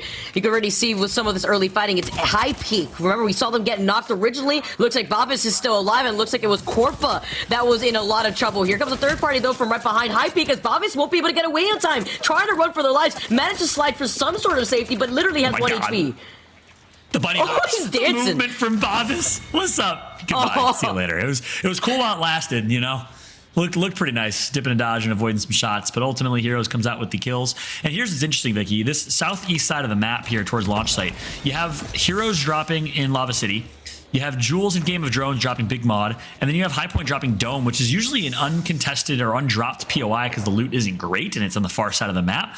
That's basically all of Flavor of the Month, now FUT Esports, and Optic Gaming in North America's drop spot. They get all 3 of those POIs to themselves. The fact that 3 teams are splitting that, it's going to be really difficult going for those 3 teams. Expect a lot of contention. Expect a lot of early game fights. You kidding me? This fight is still going on. This is still LFO Forever versus Horizon, and Horizon is still trying to take some shots at LFO, but I think another team is also taking shots at LFO, because there's another squad off to the left side of Fragment that are trying to ping them down while they're traversing through the train tracks, and Horizon are just holding this choke point. Nice to note, though, while they are making some of this noise, that squads that are exiting Harvester are going to hear them. KCP in the choke point after they made their rotation off of the beacon that's on the high ground north of Thermal Station, now towards that choke point in Thermal Station. It's Vex Gaming meeting them on the other side. It's a fight for the beacon and the information that was necessary to know which real estate to take up when it comes to these Thermal Station circles, because it can be so detrimental to holding the real estate in some of the limited houses that are available here. Yeah, and this is an interesting rotate from Vexed. They are going to go all the way towards the south side of the map. and they came from staging, but obviously finding themselves against the Kansas City Pioneers. A lot of teams are expecting a south pole, but the zone's pulling a little more central. So as I say that, Dell's going to take quite a bit of damage. This is what I mentioned. Look at KCP. Look how well they stay on a leash to another. They wolf pack together. And again, despite Dell taking the first damage, he is actually still going to find himself an opportunity to win this fight. Vexed all up to Tyler FPS, but no, some way, somehow, Tyler and Unlucky win the fight against KCP, eliminating the 3. And just as you know it, Vicky, it's anyone's game. KCP in first place, eliminated. The PK, I love it. Unlucky still getting that knock before he gets taken down from the trade. Tyler, clean up on aisle 3 as he takes care of the rest with Vex Gaming. Now they're going to be able to get Matafi right back in this lobby with the beacon being right there. They got to do this quick though, because I am expecting more squads leaving Staging and Harvester to make their way already into Thermal Station, or even rotating through Tree, because sometimes you see that beacon that's south of Thermal Station as well. As we can see, Horizon have not left Fragment. They are still here. It looks like they wanted as much to loot as they possibly can, squeezing what is little left for Fragment. Yeah, and it's interesting because we saw them hit the zip line and start heading towards the choke point of the tunnel over towards Landslide, but they must have seen something or found an opportunity to take a fight and double backed. So they'll be playing Edge, and this is what I mentioned when Rainday asked, we're going to see a lot of Seer, a lot of Horizon, a lot of Valkyrie. That's kind of what we call default comp, very similar to what we saw as the default comp of Gibraltar, Valkyrie, and Wraith back in the day. We're seeing as now Horizon, Valkyrie, and Seer. That is our kind of default composition that majority of teams are going to be running, with a few teams running off meta, like we see Crypto and Watson in the hands of Kansas City Pioneers and others. But expect this team comp all day long, and especially when we go to North America, vast majority of teams will be running this team comp as well. That's why it's so important to highlight how unorthodox the APAC compositions were, because there were barely, if anything, no Horizon in sight. So it's nice to be able to see that mix up between different regions, as the Horizon obviously makes a very prevalent appearance in World's Edge. Getting onto the higher ground and even having to force a lot of these teams to vertically adjust their crossers could be so difficult here, as Horizon are going to see a squad already in Harvester. Ooh, nice beamage with the G7, and with my favorite scope 2, the 2x4. No other attachments attached to that G7 for Mimu, but with some of those pings, they are making some noise, and there are already squads like Navi who are in the middle of this rotation. They see the fighting, but they don't want to fully engage just yet, because they don't want to get circle kept for that next circle. This thing slow down here a bit, Vicky. I will ask you, am I a weirdo for preferring the 3-cog over the 2x4? Does that make me a lunatic? No. Right. I feel like that, Cool. I feel like I'm the weirdo, if anything. The 2x4 could be very, particular. I do really like it a lot. Indeed. The 3 times, a particular favorite for a lot of players. I also really like the R301, obviously. 3 times and the 2x scope being so good on that weapon. I was actually wondering here, with Navi taking a slower approach, if we may see a Skyward dive, but it looks like they are just going to try to fully send it while taking their time to ease their way into that next circle. They heard the cease of fire, so they're looking to the left to make sure that they're not going to get in a sandwich position with the squad in Harvester, and of course the squad that we just saw right now with Horizon rotating to the left side, maybe taking a longer approach through Lava Siphon. Yep, so we're still seeing Newcastle and Watson, the taser combo, the big combo on display here on World's Edge. We said we'd still see a few teams rocking it, and just less than last time. Meanwhile, we'd see Game of Drones rocking that Crypto, and they forever will have to play Crypto as long as their team name is Game of Drones. Here comes a little Valkyrie poke, and they'll get the respawn, but it's going to be tight for them. Oh my gosh, he got the cancel with a split second left. That is tragic. I sat on the edge of my seat right there because I thought that Arc Star was gonna stick him. It was so close because he got the res.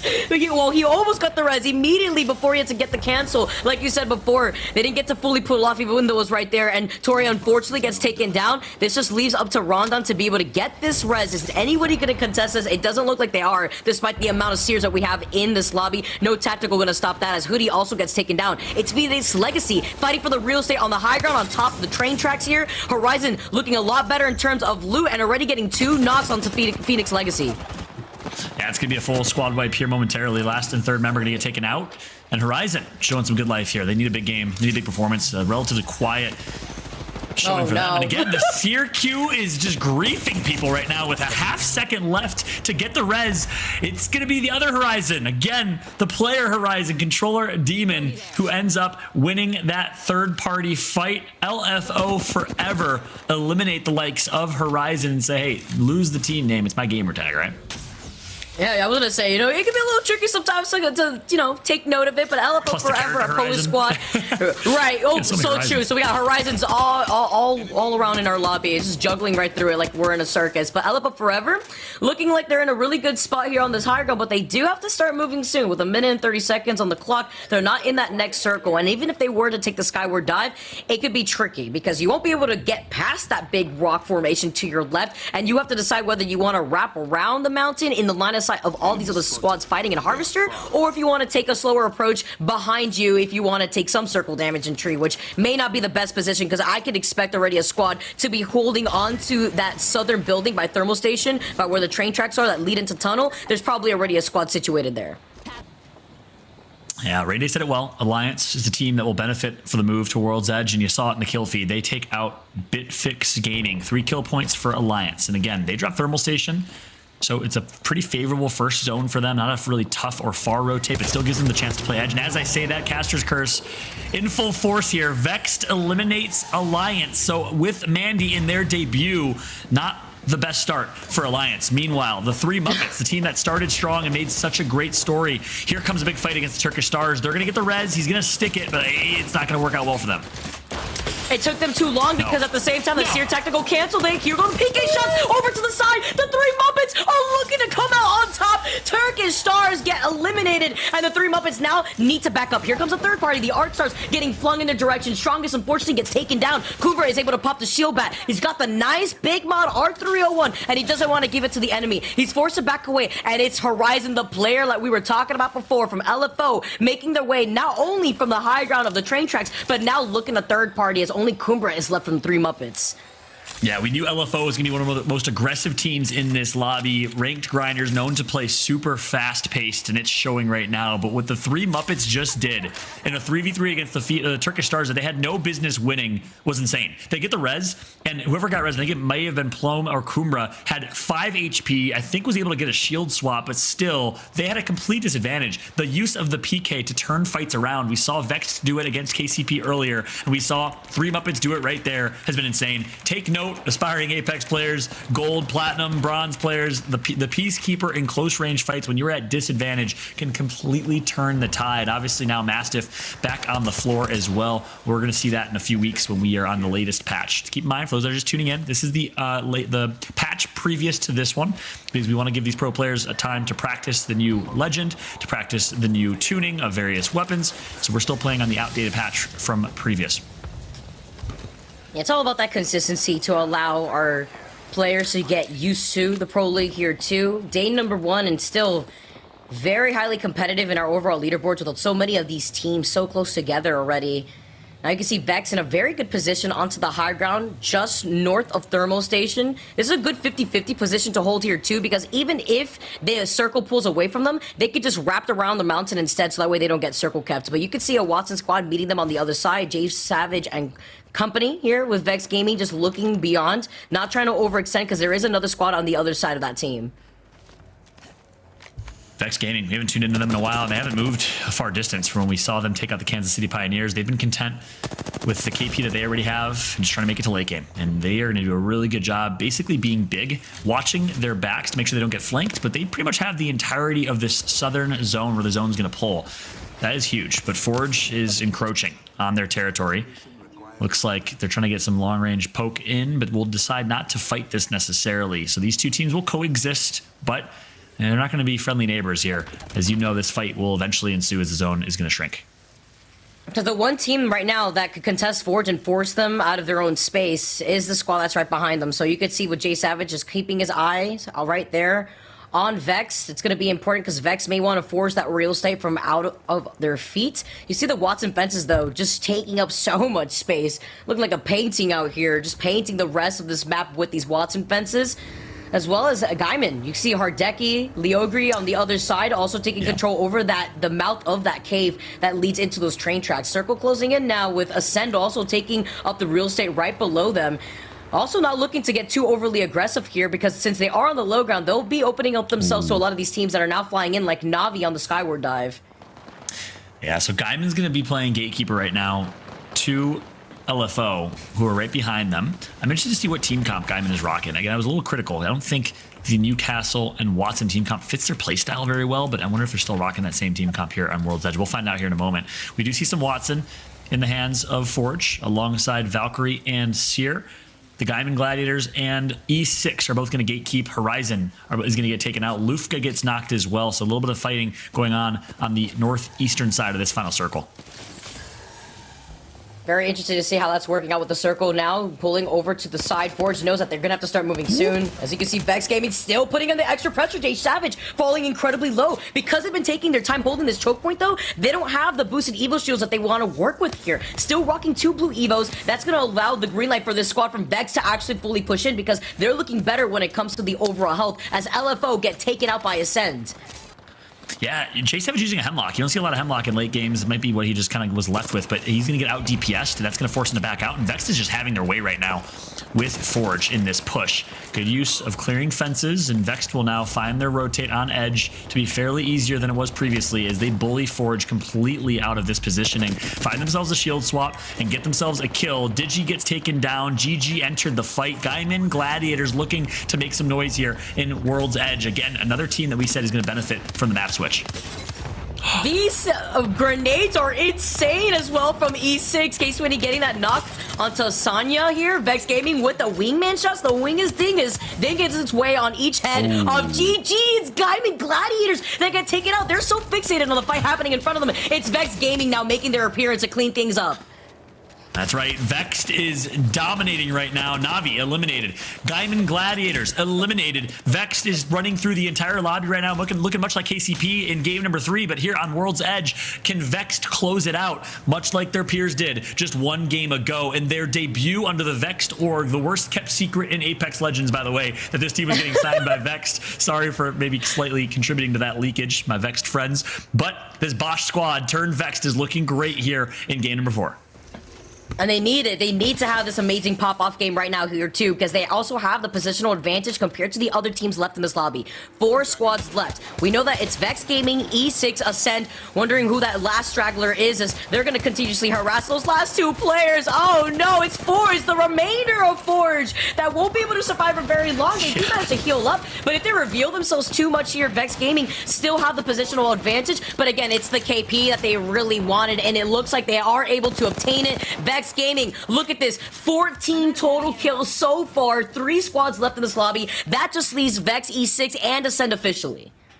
Yeah, you said it well. What's left of Forge is really what was remaining there. And I want to see Forge play a little more aggressive here. 2 games in a row now, we've seen them kind of run with their tails between their legs in these fights. You got to sometimes just, find some guts and take that 3v3 fight when they had it. They had a clean 3v3 against Vexed at the choke. They could be in Vexed's position right now if they're able to win that fight.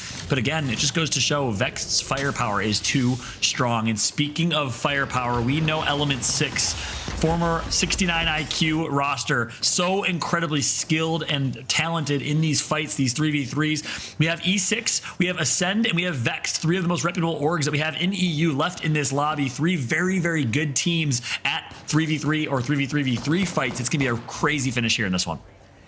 It's also really nice to note that E6 is still rocking the Lifeline Fallout. This is great because they can make that makeshift cover with the Lifeline care packages, with the Replicator being right behind Vex. The circle closing in, they won't have access to it as easily now, wondering if it's just on the outskirts of the circle. But this is a game, once again, that Vex absolutely needs, because before this game, they were overall sitting in 9th place right behind Forge. So having a high KP game and a dub will skyrocket them in the overall leaderboards. They're going to be able to hold on to this balcony real quick. Oh, you see Tyler trying to be a little cheeky with that gravity lift, though. Who is he gonna elevate? Is he gonna give the alley-oop? Huge grenade as well, and the fall from the G7. Vex cannot push this, though, or else it's gonna be a green light for Ascent to also push in.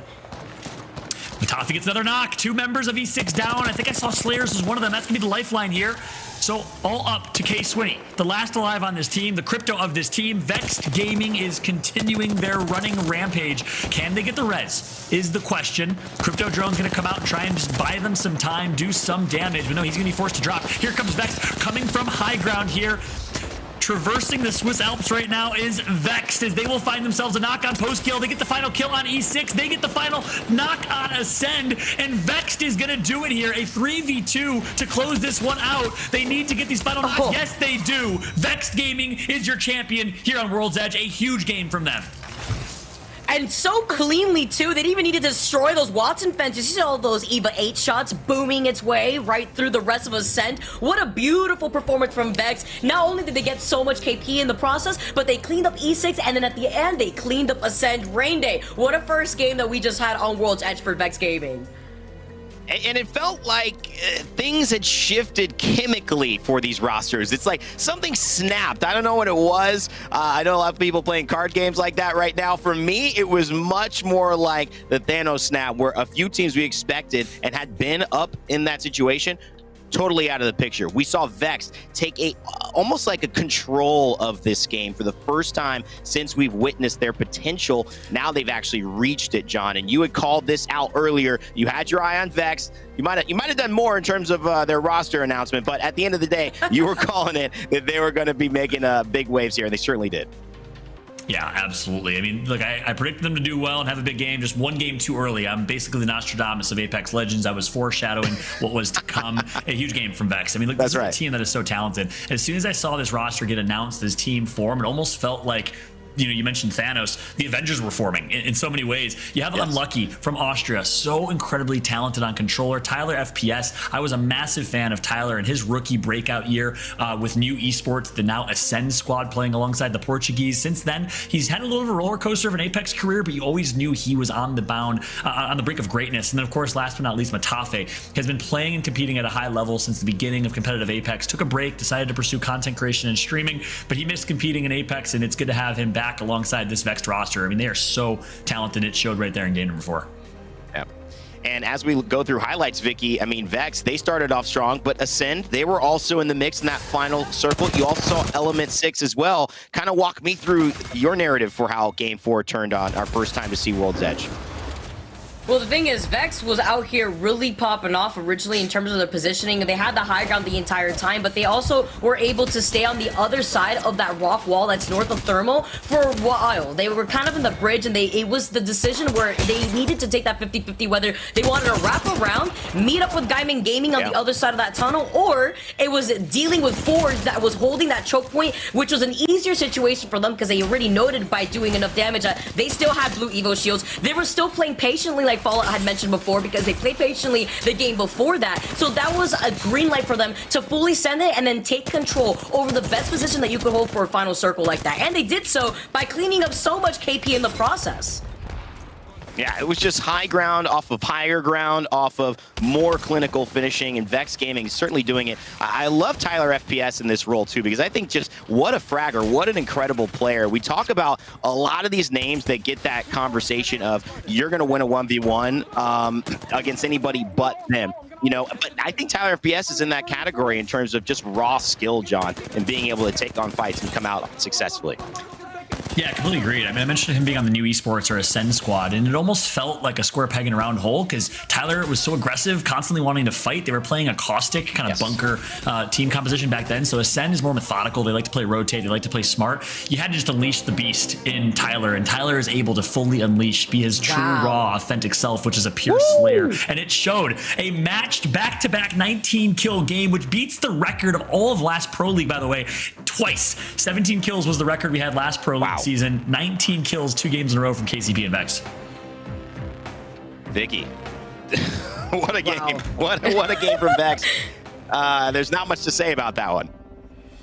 Yeah, I mean, aside from the fact that they got 19 KP, looking on the other side of the page, look at the differentiation between some of the squads that were able to at least get some KP, but not the placements that they wanted. Heroes being in that 11th place spot, managing to secure themselves 2 of those placement points, but only 1 KP in the process. I feel like a lot of the chaos that we saw go down in that game 4 did happen between a Harvester, exiting out of Harvester, and then figuring out whether these teams wanted to go through staging or if they wanted to wrap around towards Thermal Station. So a lot of these squads were gate counts by the likes of Gaiman and the other teams that were holding that southern part of that next circle. And And looking at it too, we see, just to mention as we head to the standings, Game of Drones, we see Echo Esports teams that have actually been at the top winning games here. They're actually now in the bottom 10, not getting much points. Will that be a World's Edge story? Will it just be a Game 4 story? We'll find out. But as we set up our standings to let you know what our last 2 games will bring us into, it's the Pioneers narrowly leading with 5 points ahead of Element 6, Vex Gaming, Echo Esports there, Ascend right afterwards, and then Game of Drones, Not as Sincere, 3 Muppets. They're kind of hinging off of their performances earlier. But World's Edge has given us some really nice drama. And I find, too, that Ascend is a team that I always like to mention because of, I wouldn't say drama, but I would say some people's reaction to their Split 1 playoffs win online just almost a few months and a year ago, because they were the ones who took it after that 11-game, 12-game match point. Alliance had been on match point for a long time. Gaming Gladiators had been on match point for a long time. Then Ascend win. Are we not putting enough love on Ascend's name in this tournament? Because I think they're a team that is always in the mix, John. Yeah, no, I agree. I mean, look, Ascend is a squad that I think surprised all of us last year. Like you said, almost a year ago, Split 1 playoffs, winning and proving that they were the best team in the EU at the time. Since then, I was really high on them. I had a lot of stock on Ascend. I think a disappointing relative showing for them at ALGS Champs. They were playing with a substitute, though, so it's really been hard to say. They've been relatively quiet for the last year. A couple roster changes as well. They've kind of fallen out of the conversation, but I agree. You got to put respect on this team's name, simply. I mean, Vicky, we waved the Portuguese flag for them on broadcast because we, of course, had a lot of love for the entire Portuguese Apex community, but this is a team that is a top 5 team in EU and is showing so right now. Oh, yeah. I mean, our squad hailing from Portugal, they're still top 5 in the overall leaderboards, and they still are consistently finding themselves killing a lot of these other teammates. So now being able to sit in that top 5 spot, I think what their focus has been, like we saw at the end game, has been to situate themselves out of the fray where they don't get sandwiched, but they do deny themselves more KP when they do that. They want to play for safety, but what does it come down to when it comes to those last fights? Are they warmed up enough by the end of the game to be able to clean that up, or are they going to stay behind more likely with the other teams? Well, guess what, guys? We've got 2 more games to determine a winner. So far, we have had different winners each game, and it's Vexed who are recent champions. Can they keep it up in Game 5? Will we see another one in World's Edge? We'll find out. Let's go to John and Vicky as we head into our final 2 games of the day. Thank you so much, Rain Day. Much appreciated as always. Breaking down all the action in between games. The host with the most, my boy Rain Day. We're jumping into game number 5. Vicky, we got 2 more games to go. We got a leaderboards and a standing.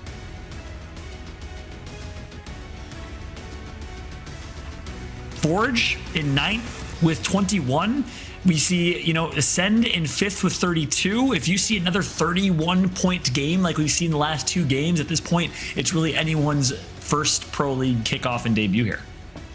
Yeah, it's scary to see that, the big gap, quote unquote, if you want to call it that, between Pioneers, who are sitting in first, and E6 right behind them is a 5-point gap. E6 have 45 points, Pioneers have 50 points, and then right behind E6, Vex are 1 point away from E6 with 44 points. So this overall lobby, these top 4 squads alone are just so close together in overall points. Between Echo Esports and Ascend, with being in that 5th place spot, it's a 10-point difference. So you know how game number 5 always work with me, Fallout. This is always my favorite game when it comes to our overall series over the course of the ALGS for our regions, because game number 5 determines how these teams need to be playing. Are they going to frag out? Are they going to put themselves in riskier positions? Looking at where the circle is going to be pulling to the south, I'm looking at Pioneers, E6, Vex Gaming, and Echo Esports to take a much more passive-aggressive approach where they can get the KP necessary, but don't want to put themselves in a risky position where they're the first to drop.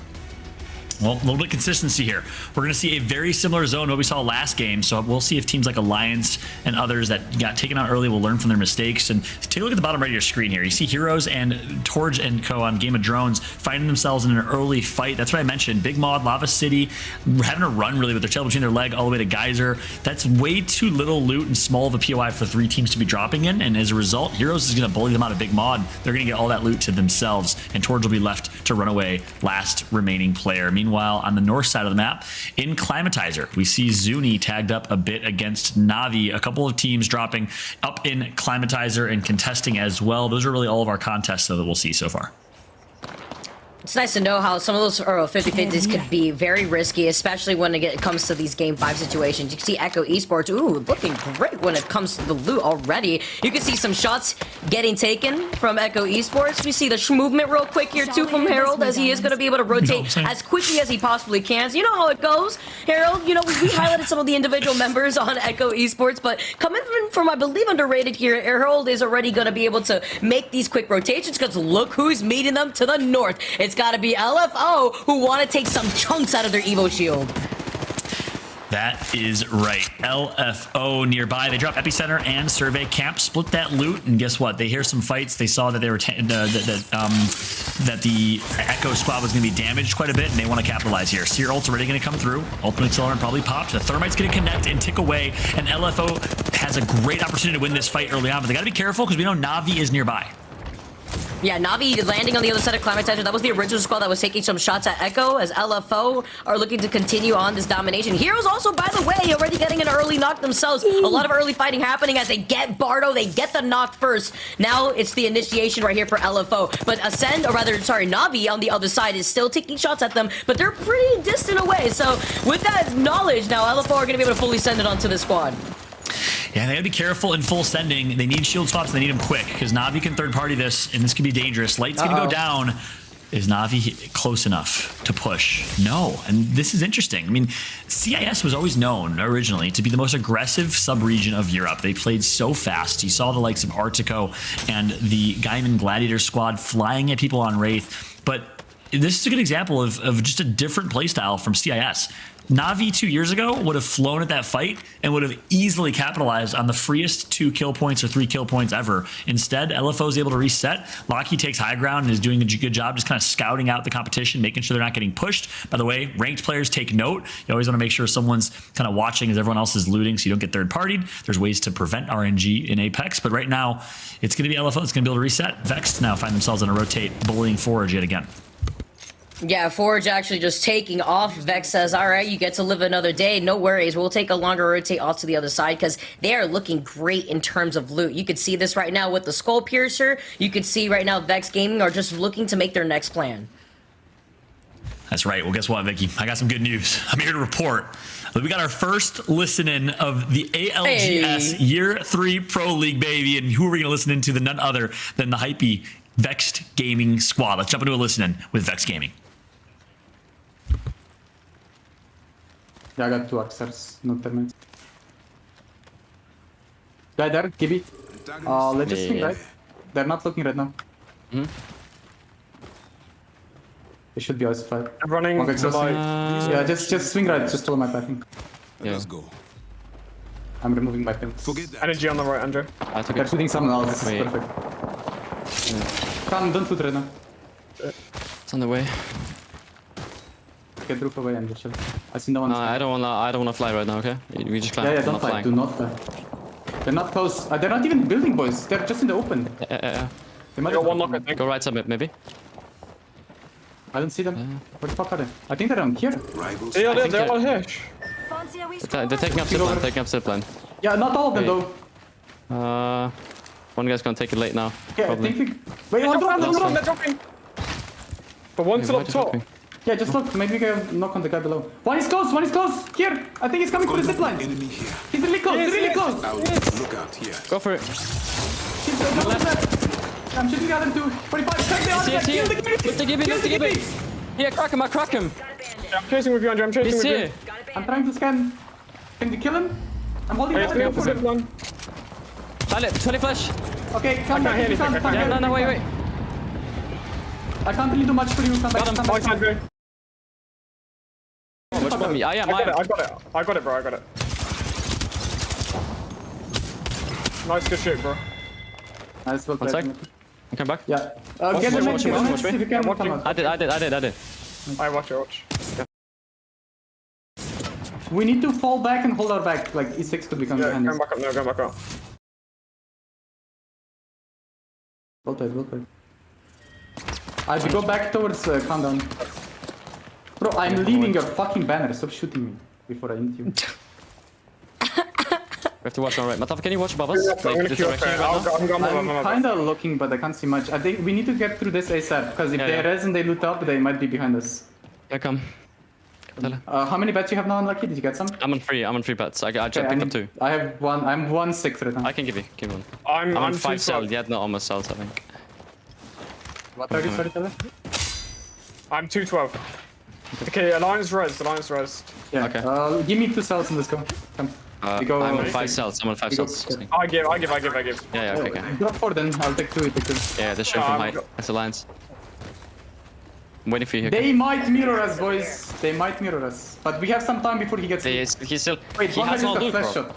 Yeah, He one has guy no just loot. got flash shot. Let's go to side. Come. If there's a guy holding us on bridge, then it's max 1 team in the whole place. So it's good for us. Alright, I look see up. no one. Still no one. Still no one. He's all shooting at somebody's East playing building. Up here. Someone's up here. It's good. Just take this. We're still in the next zone. Yeah? We just hold this until zone closes and then we can pressure them. Okay. I'm gonna scan our back. Sounds you. Guys, we should hold from here to the back. Can someone hold it? Yeah, I got it. Like, I don't want them coming on our stairway. There you go. You watch it. Yeah, I'm you going. watch I'm it. going. I'm holding. There's a nade here. Thermite and arc if you need. Take Yeah, one there's a from right. team. There's a team running up on the east platform, running like in. Like there's a Valkyrie on my ping. Spotted a wee hooligan. Yeah, Valkyrie.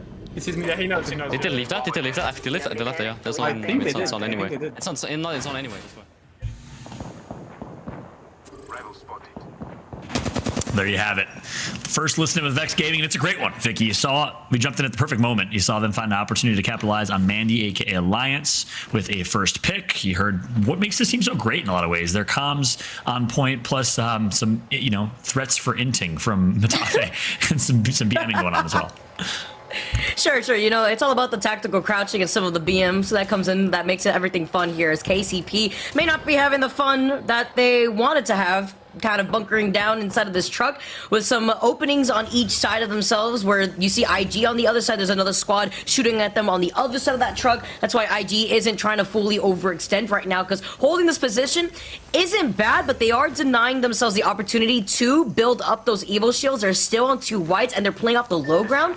And when it comes to the next circle, they have the information from the beacon thanks to the crypto drone being able to get that scan without having to overextend. But they're in the middle where other squads leaving bid mod could take some chunks out of them.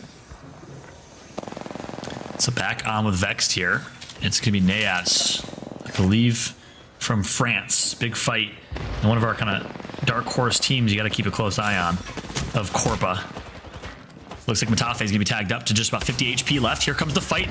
Tyler finds a way to get a couple shots in. Unlucky, the rookie, 17 years old, is going to break ice with a knock on Zerifer and stays alive, just barely, immediately turns and gets 40 damage in for Tyler to finish the kill. The teamwork and the shots from Unlucky have been so good, but here comes the third party. They need to buy themselves some time with some grenades, and that's exactly what they're going to try to do. But Matafe and Tyler are going to have to let Unlucky go, as they will work their way back to their home base. Oh, they have to back up here. There's still 17 other squads in this lobby right now. With them backing up, this is the green light for HP to get extra aggressive. It's high peak. Losing out on Bobus, though, here with Vex also getting traded out. It could be a 2v1 situation, as high peak now are looking to clean things up, and they finally finish off Matafe. That's going to be Vex Gaming getting taken out in 17th place in the overall lobby. High peak is also still going to be able to get that res, and they also have the information for this next circle as well. So they're in this circle. They're going to want to get the beacon for the next circle closing in now, and they have enough loot to be able to get those shield swaps. And the journey for Vexed will come to an end. We saw some great things from them in the early game, but again, 17th place, not going to get any placement points, just 1, 2, or 3 maybe kill points for them. So that opens things up. The number 2 team in the lobby eliminated. We'll have to keep a close eye on the Kansas City Pioneers. They find themselves center zone right now. Great rotation, great positioning from them overall, as KCP in first place with 50 points have an opportunity to extend that lead now with number 2 right behind them eliminated. Yeah, KCP landing in landslide with the quick rotations to the Lava Siphon Southern building real quick. They're on the outskirts, though, and they're also in between Gaiman Gaming as well as IG. Now wondering E6 also coming in from the north side as well. A lot of these squads are actually playing on the outskirts of that northern side of the circle, which could be really insane for some of these teams to get the cleanup like E6, who are already situated inside this building. Element 6 find themselves in second place now that Vexed has been eliminated. So we have our second and first place team alive. Our third place team out of this lobby. E6 in zone, still rocking Lifeline and Crypto. No change, map over map for them. Shaking up this meta with the only team running Lifeline, I think, ever that we've seen. I think we saw a team do it on accident in ALGS Champs. They picked the wrong legend, but never have we seen Lifeline as a legitimate part of a team composition here. Alliance was able to get the res on Mandy, and now they find themselves in a 3v3 against Ascend. Ascend's gonna full send. Here comes the fight. Kashera's gonna get knocked first. Swings wide left, but the damage has been done. Was it enough? Mandy with the Peacekeeper. Oh my god, post kill with the connection. Gets the knock on Hockeys, and just like that, it's a 2v2. Oh, the PK landing its beamage. The douche coming in as Ascend need to back up real quick. Need to get that res onto Kashera. It's the Newcastle, so it's been super detrimental to have that deployable barrier at the ready, to have that tactical ready as well. Looks like they're on some scraps though. Only Lufka having shield cells. Doesn't look like they have the shield batteries necessary to be able to get that shield up to par as quickly as possible. But they do have that Watson ult to at least give them the passive to get those shields up passively here too. So Ascend taking their time, gonna just go in for a quick reset while E6 is playing off the low ground. And both teams are gonna reset right there and not fight, but I think advantage and small win for Ascent. They won the battle, not the war. They get a little bit more positioning and own pretty much the entirety of this building now. So nice job from them. We'll keep a close eye on them as they continue in this game number 5, a crucial game number 5. Like you said, Vicky, I agree with you. It's my favorite game of a series because game 5 is kind of the devil's game. It's a game where you either find a way to stay relevant going into game 6 or you will fall behind and maybe choke. We'll see which teams will perform here when it matters the most to kick off Pro League, to get themselves a huge lead in the overall Pro League standings as we have 10 more weeks of Pro League action. 3 groups instead of 4 groups this time. I am so excited for the next few months of Apex going into our first LAN competition since Champs for the Split 1 playoffs. It's so exciting. I mean, it's basically having Christmas available to you for all 10 weeks. At least to me, that's how much I get excited for it when it comes to the ALGS competition here. But like we saw, Echo Esports being one of the first squads to go down early when they were already sitting in the overall leaderboards on top 5 could be really good news for other squads like Game of Drones, Navi out here too, as Navi are playing off the high ground right now. You can see Rugby not giving up that real estate and also not allowing these crypto drones to get the free scan on the beacon. You're going to see they get destroyed as KCP are playing off the low ground, but it's very limited real estate when they're sharing this as well with Gaiman. Yeah, Gaiman drop here. So it's a good game for them, just staying put, staying posted. We do see Navi running Newcastle Watson. So it's so interesting how sub-regions of Europe have their own metas, right? CIS has all been running the big comp of Watson and Newcastle. We know Gaiman has been running it as well. Meanwhile, Alliance nearby, and obviously with Alliance alive, 14 squads remain. It's anyone's game here, but I want to take a moment to talk about it. A big storyline for me, at least, coming into today's competition was, how's Alliance going to do? Without Vipes, with Mandy, obviously on paper, that's a huge, huge statement and roster change, but it's going to take time for Alliance to build the chemistry that they had with Vipes. Vipes is such an important player on this team, played such an important role, and we always talked about how under-respected or under-rated he was as a player and how much he contributes to the team, and it's really showing here. I really like how you highlighted that because there's some players that just cannot be replaced out here, especially being an integral part of that team. As you can see a lot of these other squads just... Yeah, I 100% agree on that. But with a lot of these other squads also making sure that they could readjust with the double tap. Ooh, make one for the books. Also, by the way, my sleep paralysis demon is out in the lobby, and it's going to be the Rampart with the Sheila getting a knock onto Hockey. So Alliance also in trouble as Ascend get taken out. Navi adding into the pressure with HP to clean up that team. Ascend unfortunately caught in the middle of that rotation. But this is why I was talking about Navi's positioning here, because although they're on the high ground here and they're here early, they had information and they took control of that beacon right from the get-go because like you mentioned, this is their POI, this is their drop spot, so they had this information very early in the game. This double tap trigger is popping right now, and that's why the G7 Scout hit was so good last season on the last patch, which these teams are still playing on, by the way. That's why you can connect for 120 damage in a matter of seconds with the double tap if you hit both shots. The Kansas City Pioneers in first place, in good positioning as well. They have the entire awning or outskirts of this section here, and they will find themselves with Watson fences galore, with a pylon that's going to give them more shield. KCP well poised, well positioned, but still 13 squads remain. Look at this positioning that KSB has to hold to, because they already know that Navi's right on top of them. They're not going to put themselves in their line of sight. Guyman's inside the building, so that's 3 squads already. E6, Lifeman's a lot of trouble though, but the missile storm going to get negated by the Watson ult here too. That's nice to note, as they drop just in time before they gets taken out, as well as them trying to go in for a reset, because they've been holding on the real estate of the building on the inside of that room for quite some time. Look at this. You see LFO playing off the low ground, IG not having the best time either, still rocking full blue Evos. This is 4 or 5 squads sharing this real estate, as Pioneers are looking to drop. They give up the high ground and they're looking to fully send it. They want this KP, but they put themselves in a very vulnerable position. They clean up LFO, and now it's right back to where it all started if they can get right back to the high ground, or E6 is going to do the same thing to them. That's a big decision, and that's a great call, Vicky. Reason being, look at the top left of your screen. The zone's going to be pulling away. They're not in zones. So they say, hey, look, we're going to have to rotate anyways. We might as well get 3 kill points and rotate on low ground, where we have more cover to work with than as opposed to a team that was right across the other side of the wall there. So I love that decision from the Kansas City Pioneers to drop now again in a hard position with a tough rotate. We saw that in game 3. They found a way to find success. Can they do it again is the question here. Jumping aboard with Element 6, they find themselves in a fight here. Let's jump into a listening with Element 6 amidst a busy fight. I'm dead. Nice. I'm popping the bat and then I'm gonna res. Yeah, tap me. I'm coming. I tapped him. Yeah, what's he done? Yeah, I'm going in. Dead. Get in.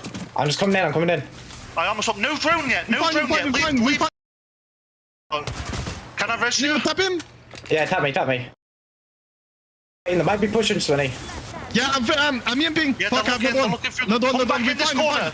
Come back in this corner. Yeah, I'm good. I'm body blocking you. We fine right now. Just buy time. I had lava on the left. Yeah, We need to go on Swinny's side. We need to go on Swinny's side. I'm coming. We fine. I'm Just popping the bat. Reset the com. Yeah. We can Because play that out the fucking back switch, we don't need to scrim. You need all Excel, Swinny. Can I peek down? No, I'm yimping. Can I peek down here? Look that guy here. It's on height. Where? Okay. On the height here. One of them. Break that shit. Yeah, break the wall. Down cracked. Careful the back as well. They dropped. They might be fighting inside. No, they're playing inside for Okay.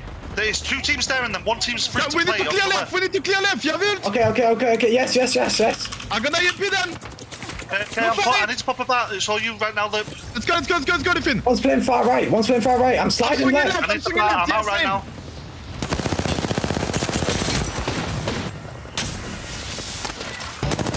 We are back into the action here. What a great listen in. Element 6, though, finds himself with K-Swinny, making Slayer's last alive here. Can he get a tap, as you heard him call it, on Lifen for a quick res? 4 squads remain. E6 has been popping off here, Vicky. These comms are incredible. IG also fighting against Guyman on the high ground here too. HP in an amazing position to get themselves out of the fray. Can they get the res on their teammate right behind them? Rather, there was a knock that they were able to get. It's E6 just leaving Slayers inside of this trailer. Can't get in the middle between all of this chaos, because if Slayers gets out in the field, you already know that Hardecki's going to be able to clean him up. Now Hardecki gets taken out. That's going to be Guyman Gladiators out of this fight. High Peak still up and alive, and Element 6 just trying to get out of that line of sight. Just making some makeshift cover with the lifeline ult. And he's going to get int right away. The int comes through, and E6 is out. Nice shot by HP right there in that fight. 2 squads remain. IG, I believe, is one of them versus High Peak, the other. Invictus needed this game significantly. They were behind in the standings with their debut with Graceful and doing such a good job holding high ground right now. The Valkyrie Q going to come through and continue to poke, but Bavis does a good job keeping them at bay for now. Young Hong Kong is going to get knocked all up to the last 2 members, and Invictus Gaming is going to do it. They will be your champions for game number 5. A must-needed win. That was such a good performance and positioning from IG, because they were playing off the low ground that entire game. Remember, they had blue evil shields until that second to last circle, and they still were able to clean up so many squads that were leaving Lava Siphon. I mean, what a final, guys. And you could see 2 teams that desperately needed some points. Invictus Gaming started out in 11th, not even in the top 10. They pushed up to 31 points after that result. We don't know where that's going to place them. Certainly going to be great. Unfortunately for them, High Peak, I noticed they had 36 points at the end of the monstrosity of a game that they just had. So they'll actually be ahead of IG. They started out 16th place going into this game. I have to say, and John, you know, this is the start of it. this might be one of the more competitive final couple of games and final last game with anybody being able to take it that I've seen in our ALGS tournaments. It's almost anybody's game. Yeah, I gotta agree, and that's what's pretty much the theme of EU, right? I mean, North America usually very, very top heavy. Don't get me wrong, the North American lobbies later are gonna be super competitive and absolutely stacked. But in EMEA, there's such a widespread distribution of points because it's not as top heavy. You don't have the NRGs, the Team Liquids, the Furias, the TSMs that dominate as the top 5, top 7 teams. There's really 10 to 15 to 20 teams in EMEA that can break into that top 5 as top teams, and that's why you see such a distribution of points right now. That's why you see such a competitive lobby, and going into game number 6, Vicky, it's anyone's game at this point. I know, it's crazy to see the way that E6 still remains on top here, despite not taking that game at the very end, and the incredible shift in the overall leaderboards that we're going to have with IG taking game number 5. It's so close between our top 5 squads alone. I mean, even the top 10 in general look really close, but specifically the top 5, that it's so hard to call what the outcome of this game 6 is going to be for these teams. Let's look at the highlights as well as we take a look back at Game 5. We saw at the very end a few squads that we've been mentioning. Will they wake up on World's Edge? Gaming Gladiators, I believe they top forward in that situation. Again, be familiar with Element 6. Going to talk a little bit more specifically about them after the end of the highlights. But it was a raucous affair from start to finish. Dex Gaming, after their Game 4 win, the high ground wouldn't prove too lucky for them anymore. They would get taken out in 16th place. That would leave Alliance and Corpa and the rest of these squads to go ahead and fight their way towards that final circle near Lava Siphon. Of course, at the end of the day, John, when you looked at it, it all led to this beautiful crescendo of that fight in that open field. Sin had a decent performance as well. It couldn't quite get the same thing done in that top 5 that maybe we had hoped for them to push on, having placed top 3 in Game 4. But it was still a game that had a lot of ups and downs, and I think crescendoed really nicely, John. Yeah, no, I completely agree. It was a fun game. Reminded me a lot of that game 3 we saw on Storm Point. Na'Vi, you thought was going to be in a really good position. This is the KCP drop that worked out well for them. We didn't catch KCP as we had an awesome listening with E6. What happened to them on the rotate, but we knew it was going to be a really difficult rotate, and unfortunately, they couldn't find success. Here's where Na'Vi got taken out here. I was actually Na'Vi inside the trailer fighting against E6. What a brilliant fight this was against E6, though, Vicky. Yeah, I really like the way that we were able to hear their comms too, just making sure that they were rotating between the reses so that way they weren't found vulnerable. And then we saw on the other side, it was High Peak that actually contested E6 from behind them because they had the natural cover of the rock form to their right. So they didn't even have to overextend, and then that was the green light for IG to also get involved in the fight. Amazing performance and patience from IG in general, just to not only take that game, but to make sure that they could get, what, 7 KP at the same time. As you can see the match 5 results. High Peak with 18 kills. We almost got 19 kills back to back. That would have been crazy if that was the case. I don't know, but it's been high and heavy fragging for a lot of these teams. What is that, our 4th 18-19 kill game? Nobody is winning without winning in stunning fashion. What a start. Everyone came to play today. I don't know if they had their Wheaties. I don't know if they had 17 shots of espresso like me, but at the end of the day, we're getting some great gameplay. I'm super happy for it. And it almost leads me to... Wheaties, not the espresso in Europe, though, right now. Not the espresso? Okay. All right. Well, let's do a cool thing we're adding to our Apex Legends season of Year 3. We're actually going to talk about some highlighted moments that maybe turn the tide. And this was the moment that I mentioned we'd get into. You mentioned, John, that it was pretty fun fight to see. Vicky, I want you to help walk us through this moment because the taps from the lifeline, getting into the trailer, it was all Element 6 putting on a masterclass here. I tapped him. Well, you could just hear from the comms alone the way that they're playing around the lifeline. Obviously, you want to be able to get the res in a nice position where they're not going to get deleted and then finished off at the same time. But it's the rotation of suppressive fire that was super important there because there's a lot of openings in those type of trucks where you have both windows on each side. And since the rest of the squads were exiting Lava Siphon for that next circle, they were put in a very vulnerable position where High Point was behind them. Then you had a squad to their other side. I think it was Hardeki that was the last alive for Alliance that was there, but off to a corner where he didn't have the rest of E6 in his line of sight without putting himself in a vulnerable position. So IG playing it very slow. You saw that it was basically IG patience versus the High Point patience, but High Point had a way better position to be able to clean up that the lobby. And if I could just say one thing, put some respect on Case Winnie's name as an IGL. I mean, he has been one of the top IGLs in Europe for quite some time. He does not get the credibility he deserves as a top 2 IGL in Europe, in my opinion. And no matter what team he's on, he finds a way to IGL them to success, always shaking up meta, and it really showed in that listen. I think it's just the casters not talking about him enough, so I'm going to blame them. At the end of the day, a lot easier for me. Let's head over to the standings here to see the results of the day. Wow. Look at this. Wow. We have top 2 points away. We got Vex Gaming just 10 points behind. 16 points behind is Echo Esports. They've already won a game. And if High Peak actually puts on a performance like they just did before, they could be in the driver's seat taking a win. It is all neck and neck here in EMEA as we kick it over to our final game. So take a little bit of a break, get some water, get whatever you need to stay locked in for the next 30 minutes because it is Game 6. We will decide a winner after this.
Apex Legends Global Series Monster Energy, your official energy drink for the ALGS.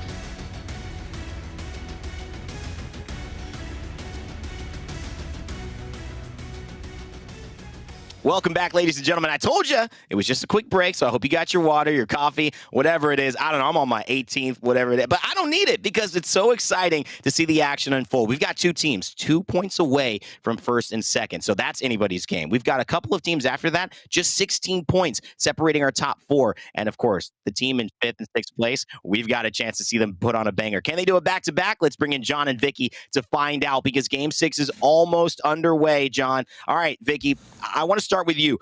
Predictions. Game 6. We didn't do top of the show predictions. I want to do end of the show predictions. What's going to happen in Game 6? Give me your thought. I think E6 is going to come out on top, honestly, and beat the close point games that we're having between E6 and Pioneers. I gotta say, it's the consistency at the end game that I keep seeing E6 in. All right, John. I love that, Vicky. I love that. Imagine E6 comes in, changes up meta, plays Lifeline and Crypto and wins. I hope, first of all, I hope that happens, but it's not going to happen. Kansas City Pioneers have been too good. They've been too consistent. They've been too clutch. I mean, it's Nasky, Strafey, and Dell we're talking about, Vicky. Look, I know you didn't have a chance to cast back when they dominated every single ALGS broadcast, but they are so good as a team of 3. They are reunited. They're going to clutch up in Game 6 in my eyes. I have KCP taking it. Evan, who you got? Honestly, I got to go with Vicky here. I like new metas. I like the shakeup, and I got to put some respect on Case Winnie's name since the casters won't do it yet again. John, you're again falling victim to that trap, man. All right, we'll find out who does it at the end. They're arguing, they're laughing, but they're commentating what they do best. Here, Game 6, John. Vicky, take it away. Thank you so much, Rain Day. Game number 6 is here. Listen, we share our opinions. You know, we know a thing or two about Apex, but so do y'all. Let us know your thoughts in the chat. Who do you think is going to take it and why? Predictions from you. Who do you want to win? Who do you think is going to win? Game 6, it all comes down to this. The standings are so close. A 3-horse race, arguably, for first, and a 6-horse race, arguably, for second. It's going to be an insane finish here, Vicky. It's going to be so close. And also, don't forget to tag us on your tweets, hashtag ALGS. Let us know your thoughts on a lot of these teams, too, because it's so nice to see and us open up with such a close overall lobby in the overall leaderboards as we get to take a look at our final game of the day here in EMEA. The action has just started for day number 1, John. I cannot wait to see the rest of the action throughout the rest of the season.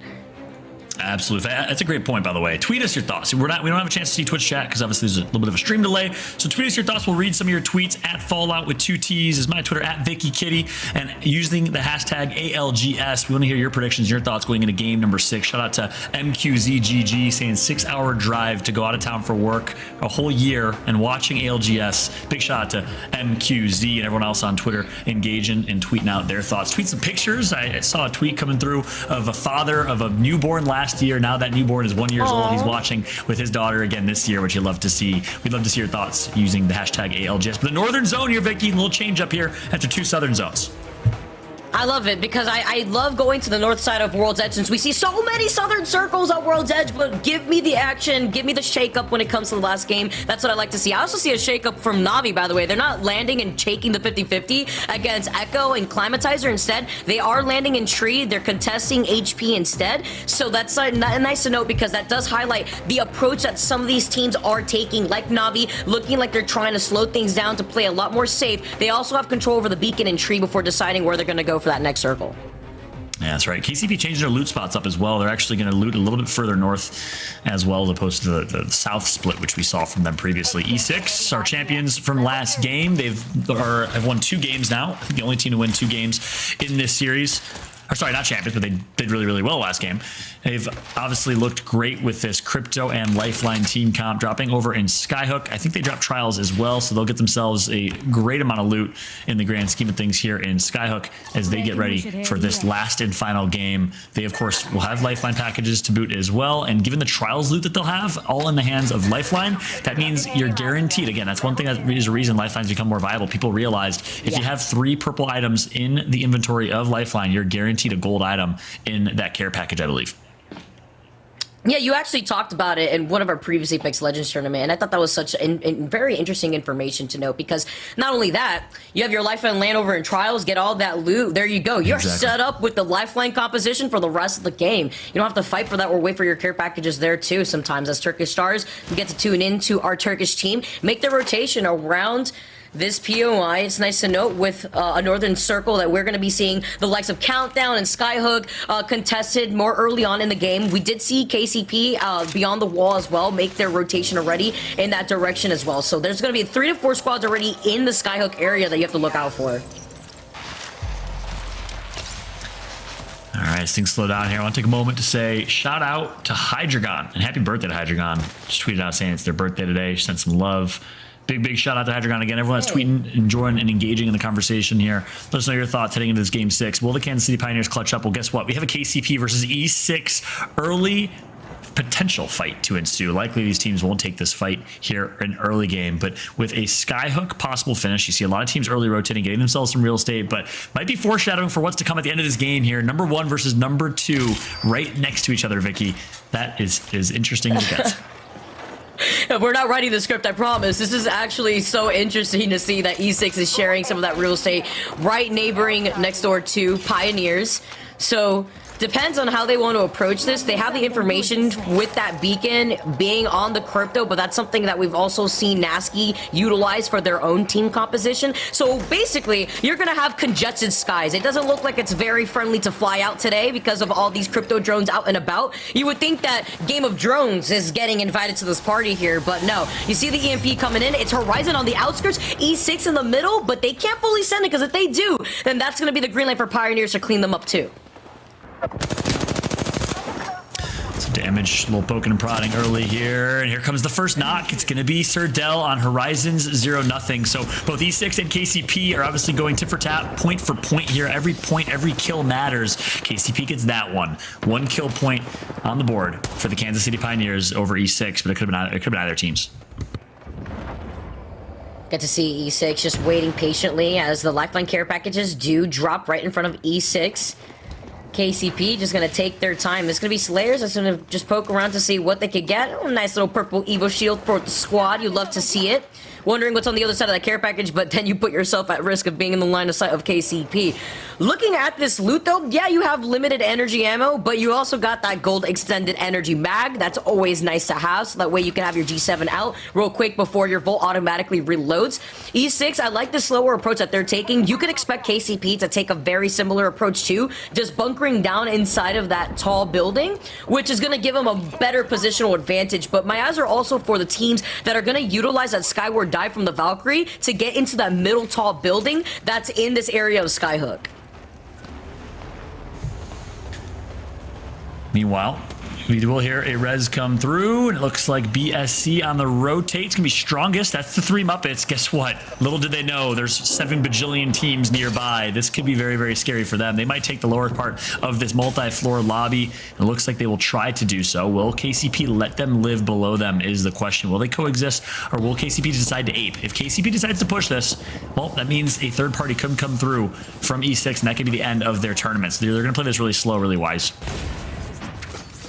When you want to be able to put in so much damage, you see all those grenades getting eaten up by the wall tunnel. It's the 3 Muppets that are now down to 1. Only 1 Muppet left from this team, as the Pioneers are going to be able to come out on top, and they get eliminated from this lobby. KCP already starting things off, looking fantastic for your pick, John. Massive. That's a full squad wipe. Kansas City Pioneers has 4 kill points to kick off game number 6. And look, I like this little rivalry we got going on, Vicky. You and Rain Day got E6. I got KCP. Who's with me in the chat, by the way? If you are cheering for a first Pro League dub for the Kansas City Pioneers in their entry to Apex Legends, let us hear. Let us know if you guys want Nasky and the boys in Kansas City Pioneers to win. If you want other teams like Ascend to rise in the standings, or perhaps E6 to shake things up with the Lifeline meta, let us know if you want them to win in the chat. Meanwhile, Ascend find themselves using the triple take long range. I swear to God, I never can hit a shot long range with the triple take, so post kill is clearly better than me at life. I love it. I love the triple take, honestly. It's a triple take G7 for me there, too, as well as that 30-30 that we're hitting, but you're traversing through open ground despite Kashera having that barrier to at least help close in that gap for you. Kashera now forced to pop the shield bat, so taking some time. He does manage to pop it off right here, too, as Postgo's giving them some suppressed fire, but that's enough time to pop those shield bats for the squad to back away. Ascend had a pretty quiet game last game. They got taken out, I think, like 11th or 12th place overall in the standings. Need a much better game number 6 if they want to break into the top 5. Keep in mind, every placement point counts, because every placement point means after 6 games in Pro League weeks, you will get points that will give you your Pro League standings. Top 9 will qualify for the playoffs automatically. So top 9 at the end of the Pro League split 1 is what we're going to be fighting for here. As Kashera's going to go down early. This is looking bleak right now for Ascend. Here comes Lufka, the rookie. The new player on Ascend is going to be all left with post kill in a 2v3 to try and survive and keep Ascend alive here. Last thing you want is your Newcastle be the first one to go. Not just to go, but to get dirtied at the same time, too. You can see Navi, they did get that trade from Zhang actually getting taken out. Oh, Rugby also getting knocked here, too. This is a great opportunity for Ascend to come out on top, but the third party is now coming in from the left side. It's the Seer now coming in. That's going to be another squad. It's going to be Hockeys, actually, with the rest of Alliance showing up their face, and that is the green light for Ascend to say, I'm out of here, but Lufka cannot get away in time. It's Alliance cleaning up the remainder of that squad. And look at the choke point that they're holding here too.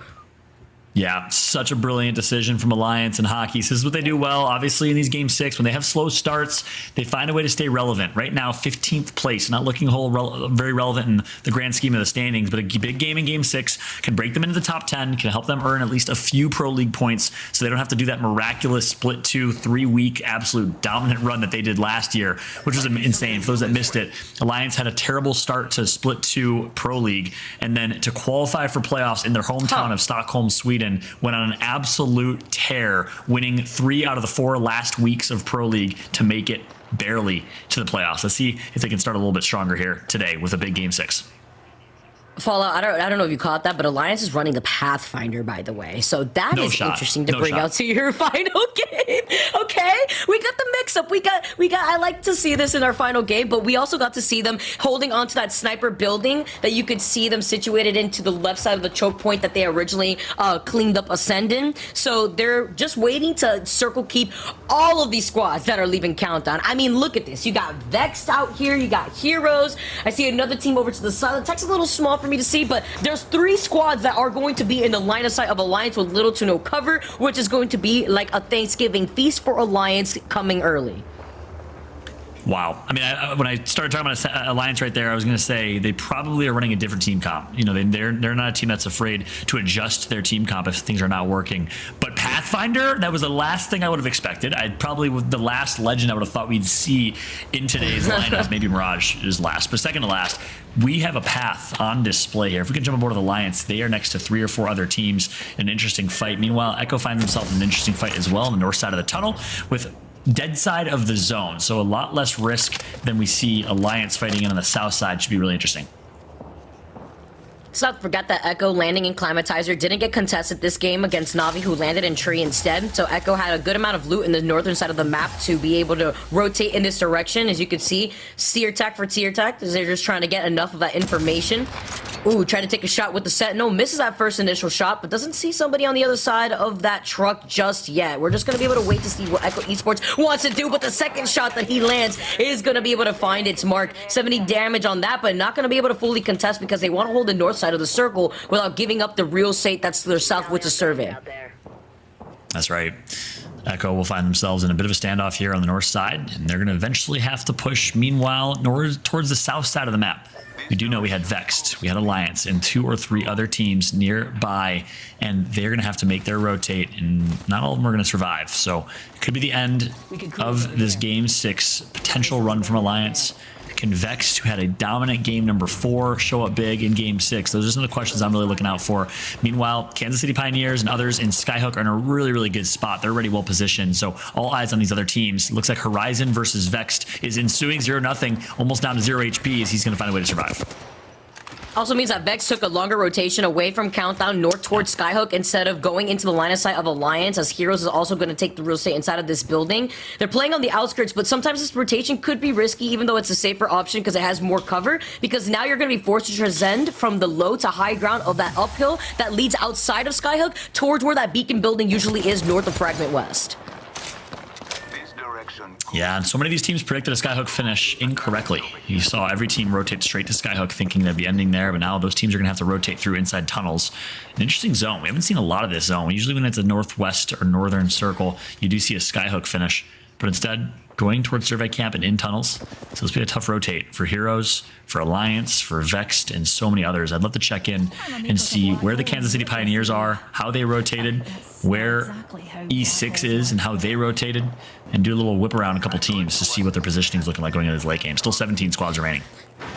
I gotta give the hype over to Alliance also in their social media team, because they're, they talk about the future being here. It's past here at Horizon for them, and they're looking to continuously dominate in this game. I mean, they need it. They're holding on to that second page of the overall leaderboards. They need to have a pop-off game to end the day, as Pioneers are gonna be holding the uphill portion of this side of Skyhook. This is what I was mentioning before, but look at the positioning of the fence line too. You have to make sure the base of that fence is gonna be behind those rocks so that way it's not easily destroyed. And they're also gonna be able to overlook a lot of the action going on over here without putting themselves in a vulnerable position to the squads that are holding the choke point to the left of them.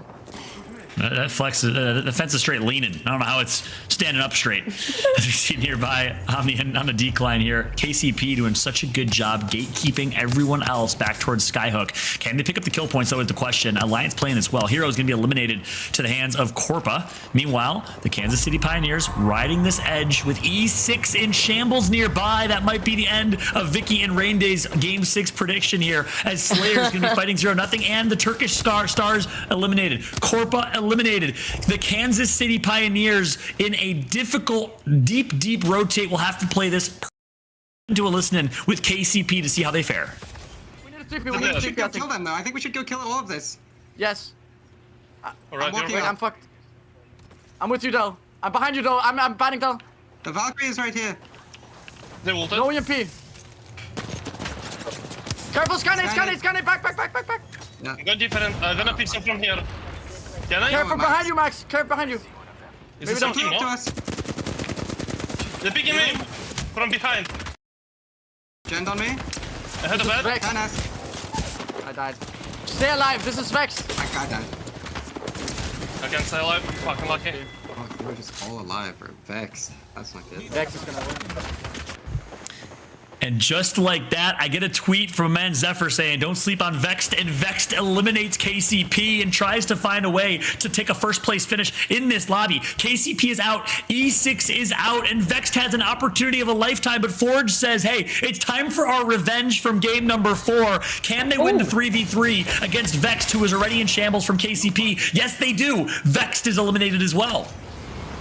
The fact that Batafi was still able to stay alive for as long as possible at the very end, and Tyler as well holding that door, was incredible because you saw that not coming into row. But Forge had the number advantage, they had the health advantage, but they drop. Okay, it's gonna drop right back down. Ricocheting off the rocks is gonna be the Seer ult, but that's still enough information for Forge to not only restabilize themselves, but to skyward dive right out of there. There was a squad that was on the high ground right above them, but it looks like they just rotated out of that line of sight into the left side, closer into that circle.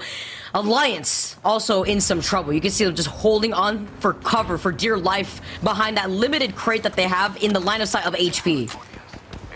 And Mandy's like, hey, no longer on the Scars competitive roster. I'm a content creator now. I'm going to play Pathfinder and just show you guys what's up, what content creation life is all about. No, I'm just kidding. Shout out to Mandy, one of the top streamers, best players that we have in EU, best personalities in EU. It's going to be a crazy finish here. Nice job right there from Forge. They were able to hit the Valk ult and rotate out. I'm not sure how they landed. Echo's going to get taken up by IG. Can IG have a back-to-back win to close this out? No, they're eliminated as well. So a crazy, crazy turn of events here in Game 6. The teams we thought would perform are all eliminated. Echo still, though, in contention potentially here, though, as High Peak, one of the other highly performing teams, have been able to stay on top, but they lose out on Bavis. They're going to completely lose out on Bavis. You see the way that Hong Kong is going to be able to play around this natural cover of the rock, trying to avoid the black hole from getting sucked in. He only has the white barrel stave as well from the choke of the PK, so not too much to work with here, and also limited ammunition as he loses out on Fricks here too. Can he be able to dive in? He's playing this as a solo. He has another person that he has to worry about to his right. He's gonna be able to dive in. He knows the health pool of this player, but he puts himself in the line of sight of the other member of Phoenix Legacy as the third party is now rolling in.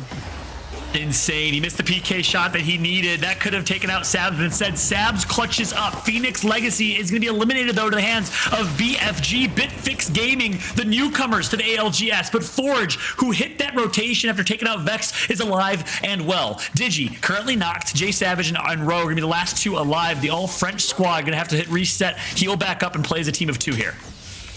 What is this game that Forge is having right now? This is the game that I want to see them have because they've been able to clean up so many of the other squads on the outskirts of this circle. They need this here, as though they are going to be playing this as a duo just for right now. I'm not too sure if they're going to be able to get Digi in the process, but you can see the other squad that's 2 their 6, while BFG is taking a lot of their attention up in front. And this is so interesting. LFO Forever in 12th place with 23. Forge in 11th place with 23 going into our 6th game. Both alive right now. BFG was in 14th place. So it's all of our top 20 teams that are surviving and are finding a way to get into the top 10 and get some Pro League points. Much needed Pro League points in the grand scheme of things here. But look who it is at the top right of your screen. And Nox going to come through. It's Sheila. Little Max from Iraq on Sheila takes out Jay Savage and ends their Cinderella story in Game 6. They gotta wait for World Dash to take out the Rampart, and I love to see it because we talked about it in the pre-show originally that Bitfix Gaming likes to fixate their attention with the Rampart composition. Seer Tactical coming out, putting a dent to their plan, slowing things down with the circle closing in right behind Bitfix Gaming's. They now need to rotate in the line of sight of the squad that's waiting for them on the other side. BFG down to team of 2. Sheila is out. Lil Max is ready to go guns blazing, but he gets taken out by Horizon. LFO doing a good job getting a few more kill points. 2nd place for them. 3v3 fight. They're going to hit the reset with shield swaps, but guess who's nearby? It's Game of Drones, not letting them reset. The Arc Stars and the Nades are so well positioned, giving the slow and giving the advantage to Game of Drones, but for how long is LFO's able to hit a reset? Let's see right now. I mean, LFO, they already have the health advantage. They're looking to clean things up as Tori gets taken out. Game of Drones now looking like the houses are falling down one by one, and now they're playing off of the natural cover. But look at this. I love this split attention here from Game of Drones. This repositioning behind the high ground of the rock has now allowed them to reset and almost use their down teammate as bait. Because look how low light is. Look at the side positioning from Horizon. Neither of these squad mates want to put themselves out in the open because Rondon would just immediately fry them. Yeah, it's House Stark versus House Targaryen right now as Horizon's going to be pushing up, gets the initial Q done. 3v2, goodbye, Jules. 3v1, and LFO, who had a complete disadvantage at the beginning of this fight, are able to clutch it up with a huge game number 6. That'll put them from 12th place, surely, to the top 7. A massive game from LFO as we welcome back Rain Day here in a moment to break down all the action. What a remarkable showing.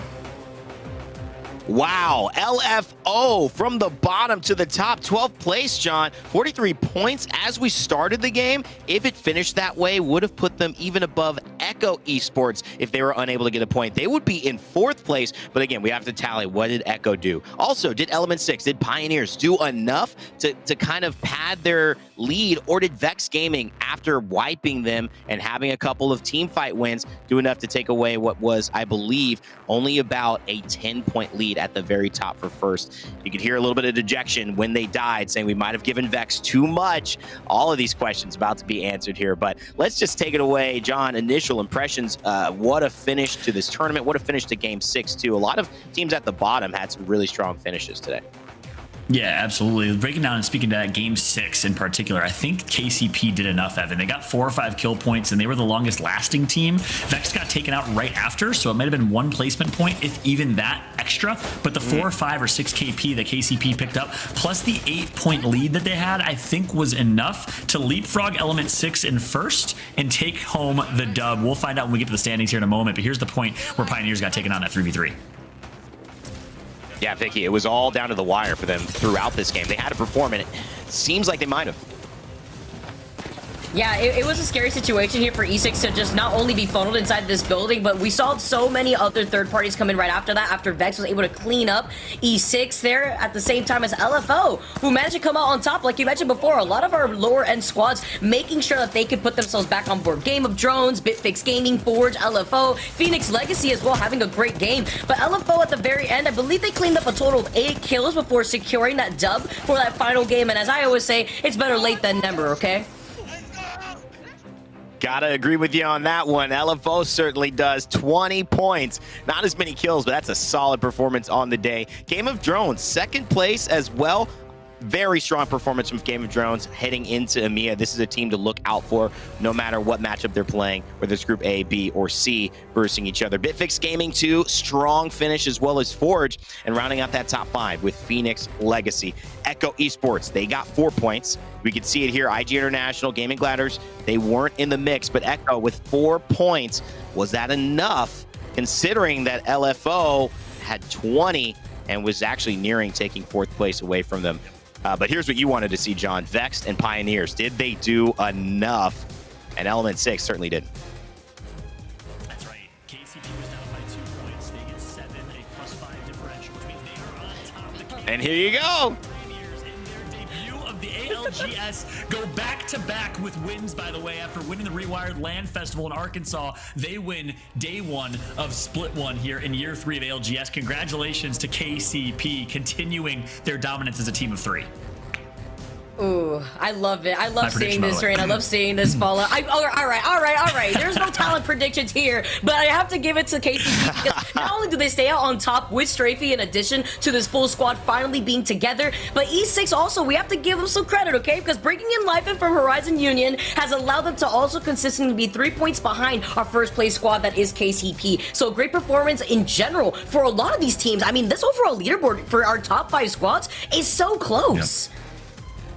I love what we're seeing here. This is how you know you've got a great season upon us. Every team battling down to the wire. Teams that were in the bottom 10, making their way up into the top 7, top 5, showing that at any point in time, it can turn. Never feel safe, never feel confident, because the second you do, we are coming for that spot, John. Yeah, that's spot on, Randy. And look, as much as we need to celebrate the teams, a couple of the rookie teams, by the way, High Peak and LFO coming from Challenger Circuit that did well and performed well, and obviously KCP for winning, we'd be remiss to not speak to the underperformance from some of our Titans. Alliance and Gaiman Gladiators have sit on top of European Apex for 3 years as the top 2 teams. The last 8 months has not looked good for the FA Kitties and Gaiman Gladiators. We thought it was because PKMK didn't fill the void that Artico left, but with Artico here still not performing, and Alliance obviously still trying to mesh with Mandy as a third. And I think it answered our question, what would the impact of losing Vifes be? We'll certainly show today a top 12 disappointing showing from Alliance. Vicky, your thoughts? I'm gonna have to echo that of Fallout because I was expecting more from Alliance. Even Navi actually on the second page of the overall leaderboards. Our heavy hitters kind of getting shaken up. I mean, we got the likes of Game of Drones really popping off, LFO Forever obviously taking that final game, High Peak being very consistent, as well as Echo Esports. It's nice to see a lot of these squads come out from being in the overall bottoms of the leaderboards now, making their way to the top. I mean, aside from Echo Esports, they've consistently been top 5 throughout the day. I think to me the most exciting thing, and I love that you mentioned kind of that storyline bubbling underneath the surface, that will only continue to get stronger, John, if Alliance and Gaiman Gladiators do not perform. Criticism will come, lineup changes possibly will come, but I think more importantly, what's very, very exciting is that we have seen almost the birth of a new EMEA meta where there is so much variety going on with these team compositions. Some people are taking the Newcastle Watson and the Valkyrie. Some, like our last winners, were taking the Seer, the Watson, and the Valkyrie. Watson just introducing herself in the mix where Horizon typically was on both maps. It's not just a Stormpoint thing or a World's Edge thing. And then we're also seeing, I think, the breadth of new decisions and new opportunities that these teams are holding on to. If you saw what happened with Furia, if you saw the way that they dominated North America and at the championships with a lineup nobody ever tried before, I think you would be remiss, as you perfectly mentioned, John, to not start trying new things early so you don't miss out on that opportunity to find the lineup that's going to shift the meta in your favor. And I think Element 6, they might have just done it with Lifeline. I'm excited to see more about it, though. I want just big takeaways of the day before we get to talking to one of these players. We're going to have a little interview for you in a moment, John. Big takeaways on the day. What did you see overarching themes? Yeah, absolutely. You know, a couple things we've already hit on. Obviously, Alliance and Gaiman underperforming, and of course, the likes of some rising stars, some new names, new faces. Again, welcome to the ALGS Pro League, to our Challenger Circuit teams from previous. Teams like the Three Muppets, who showed off really, really strong in Game 1. Obviously, had a slower Games 2 through 5, but High Peak, Echo, LFO, who performed really, really well in those late games. They all placed top 10 over the likes of some of these traditional teams. So it's a new era of competitive Apex in Europe and in the ALGS. And there's some new teams that are showing that they're here to play, they're here to stay. Some new stars were certainly born today, Evan. All right, game 6 ended in a pretty interesting way, Vicky, but I want to see overall, we started strong, we ended strong. Some teams, what was their journey about overall on the day for you, and kind of who caught your eye as a performer to mention? I mean, aside from those last 2 games being single-digit kill games for our winning squads, we gotta highlight how heavy fragging these teams were throughout the day. First game, we had E6 win with 13 total kills. Game 2, we had Echo Esports win with 12 kills. Game 3, we had KCP winning with 19 kills, by the way. Insane. And to match that, Game 4, Vex came out of the woodworks and won that game with 19 kills, followed by IG winning with 7 kills and LFO winning with 8 kills. I just really like how highly aggressive our winning squads are, because it shows it's not about just that final circle positioning and bunkering down. It's about rotating, and in the middle of those rotations, cleaning up the easy KP that you could scoop up in these 3rd or 4th parties. Speaking of Vex, I want to highlight the best of Vex. They came in map 4, where we got a chance to go to World's Edge and see who was going to start the engines and rev up to max horsepower. Well, certainly this moment, John and Vicky showed us what Vex could do in a pop-off potentially. You got Matafe, an IGL of epic proportions. We got to give him his flowers too, although hasn't been able to get the success that he's wanted. Switch teams often, but Unlucky and Tyler FPS, along with him, seem to be really firing on all cylinders, John. Yeah, completely agree. This is the game that made the difference. I mean, look at the bottom left. They're in 9th place at this point. If it wasn't for this pop-off game, 19 kills, first place finish, they would have been really probably irrelevant in the overall standing. So kudos to them, clutching up when it mattered the most. And this game really showed the greatness that is this Vex Gaming roster. What makes this team so unique? Their DNA, well, it's fast pace, in your face, aggressive play style, and it showed right there in game number 4. That was an awesome game. All right, well, it is time to announce something that most of you are probably waiting in the chat for us to do. We do it every broadcast, and it's not stopping here. We've got our Monster MVP of the day being announced right now, and you're going to want to stick around for it. That's right. You could see the action. It wasn't really a surprise. They came out with Lifeline, and it wasn't just the epic team fighting they were able to put together. It also had to do with the chance we got to listen to the comms, who said we didn't put enough on his name, Vicky. John, he's all KCP. You picked K-Swinney with Element 6. He is your Monster MVP. Hey, look, Brandon, you said it well. Maybe it's our casters that are putting the respect on K-Swinney's in. I've been hyping up this man for years. Don't put that disrespect on me. K-Swinney has been performing since, gosh, the beginning. Playing on Underrated way back when was truly an underrated IGL. And ever since joining this E6 squad, has elevated them to new heights. Took them, and with this brand new team composition, by the way, I'm so excited to hear from none other than the man himself, K-Swinney, one of the best IGLs we have in Apex Legends, playing Lifeline and running a Lifeline team comp for his team. Randy, I'll let you start with the questions. But again, congrats, K-Swinney, on winning out Monster MVP today. Thank you. All right, K-Swinney, you know, we've been talking a lot about you today. It was hard not to talk about you with the introduction of your lineup. Once we saw it in action, I've heard you've been playing this quite a lot in scrims and in Pro League leading up to this moment of a debut. But walk us through the Lifeline crypto comp, combination that you're putting together here that's been so successful today for you all. Yeah, the comp is working really well for us. I mean, we just play aggressive. We lead on the land and we cannot rotate for free. We just have to fight the way in, and it's what we do in EU. And we just perform really well recently. I love it. K-Swinney, I'd love to get some more insights as to, you know, how this comp came to be and why you think it works in today's meta. I'd love to get your take on that, but I'd also love to get your takes. A two-part question on Lifen. He joins your roster, kind of a rookie in Apex, controller player. Talking about Lifen, he had 15 kills today, popped off in his debut under E6. So we'd love to hear your thoughts on both of those things, if that's okay. Yeah, Lifen is like, he don't have that much comp experience before. He was playing for Horizon before, but like they don't perform really well. So now he just adapt on the playstyle I put him on, and is like improving really well recently, and he's like, I don't know, he's one of the best controller in the world, and people need to hear this name. Like, sorry for my English, I'm trying my best, but people need to hear this name way more. Like, just don't forget, like, Slayers and Lifen are the best controller in EU right now. And why we're playing Crypto Lifeline right now, it's because of the Seer meta. Like our landing spot is working really well because we have a lot of loot and everyone is playing Seer, everyone is fighting Edge. We're coming with EMP, with Lifeline Rise and shit like that. Seer can't do anything against us, so we just like abusing of that. Oh, I love that. First off, your English is amazing. You're doing an amazing job, as well as you guys popping off. I mean, we were predicting E6 to pop off at the very end, even though Fall, said KCP, but we got our eyes on you guys the entire day. I mean, you started off really strong, not only rocking the Lifeline at the very beginning, taking game number 1. I want to get your thoughts, because I know you've already touched up why you guys are running this composition and how it's working best for you guys. But what does that mean for your quick rotates? Because you are still running the Lifeline on Stormpoint, it seems, and that could be a little difficult if you don't have the trajectory when it comes to the rotates quickly. Oh, we don't rotate quick. We just play Edge and fight the way in. Like, no matter what, we fight. Even if we like die top 8, we're gonna have a lot of KP dying top 8. So it's just the way we play right now.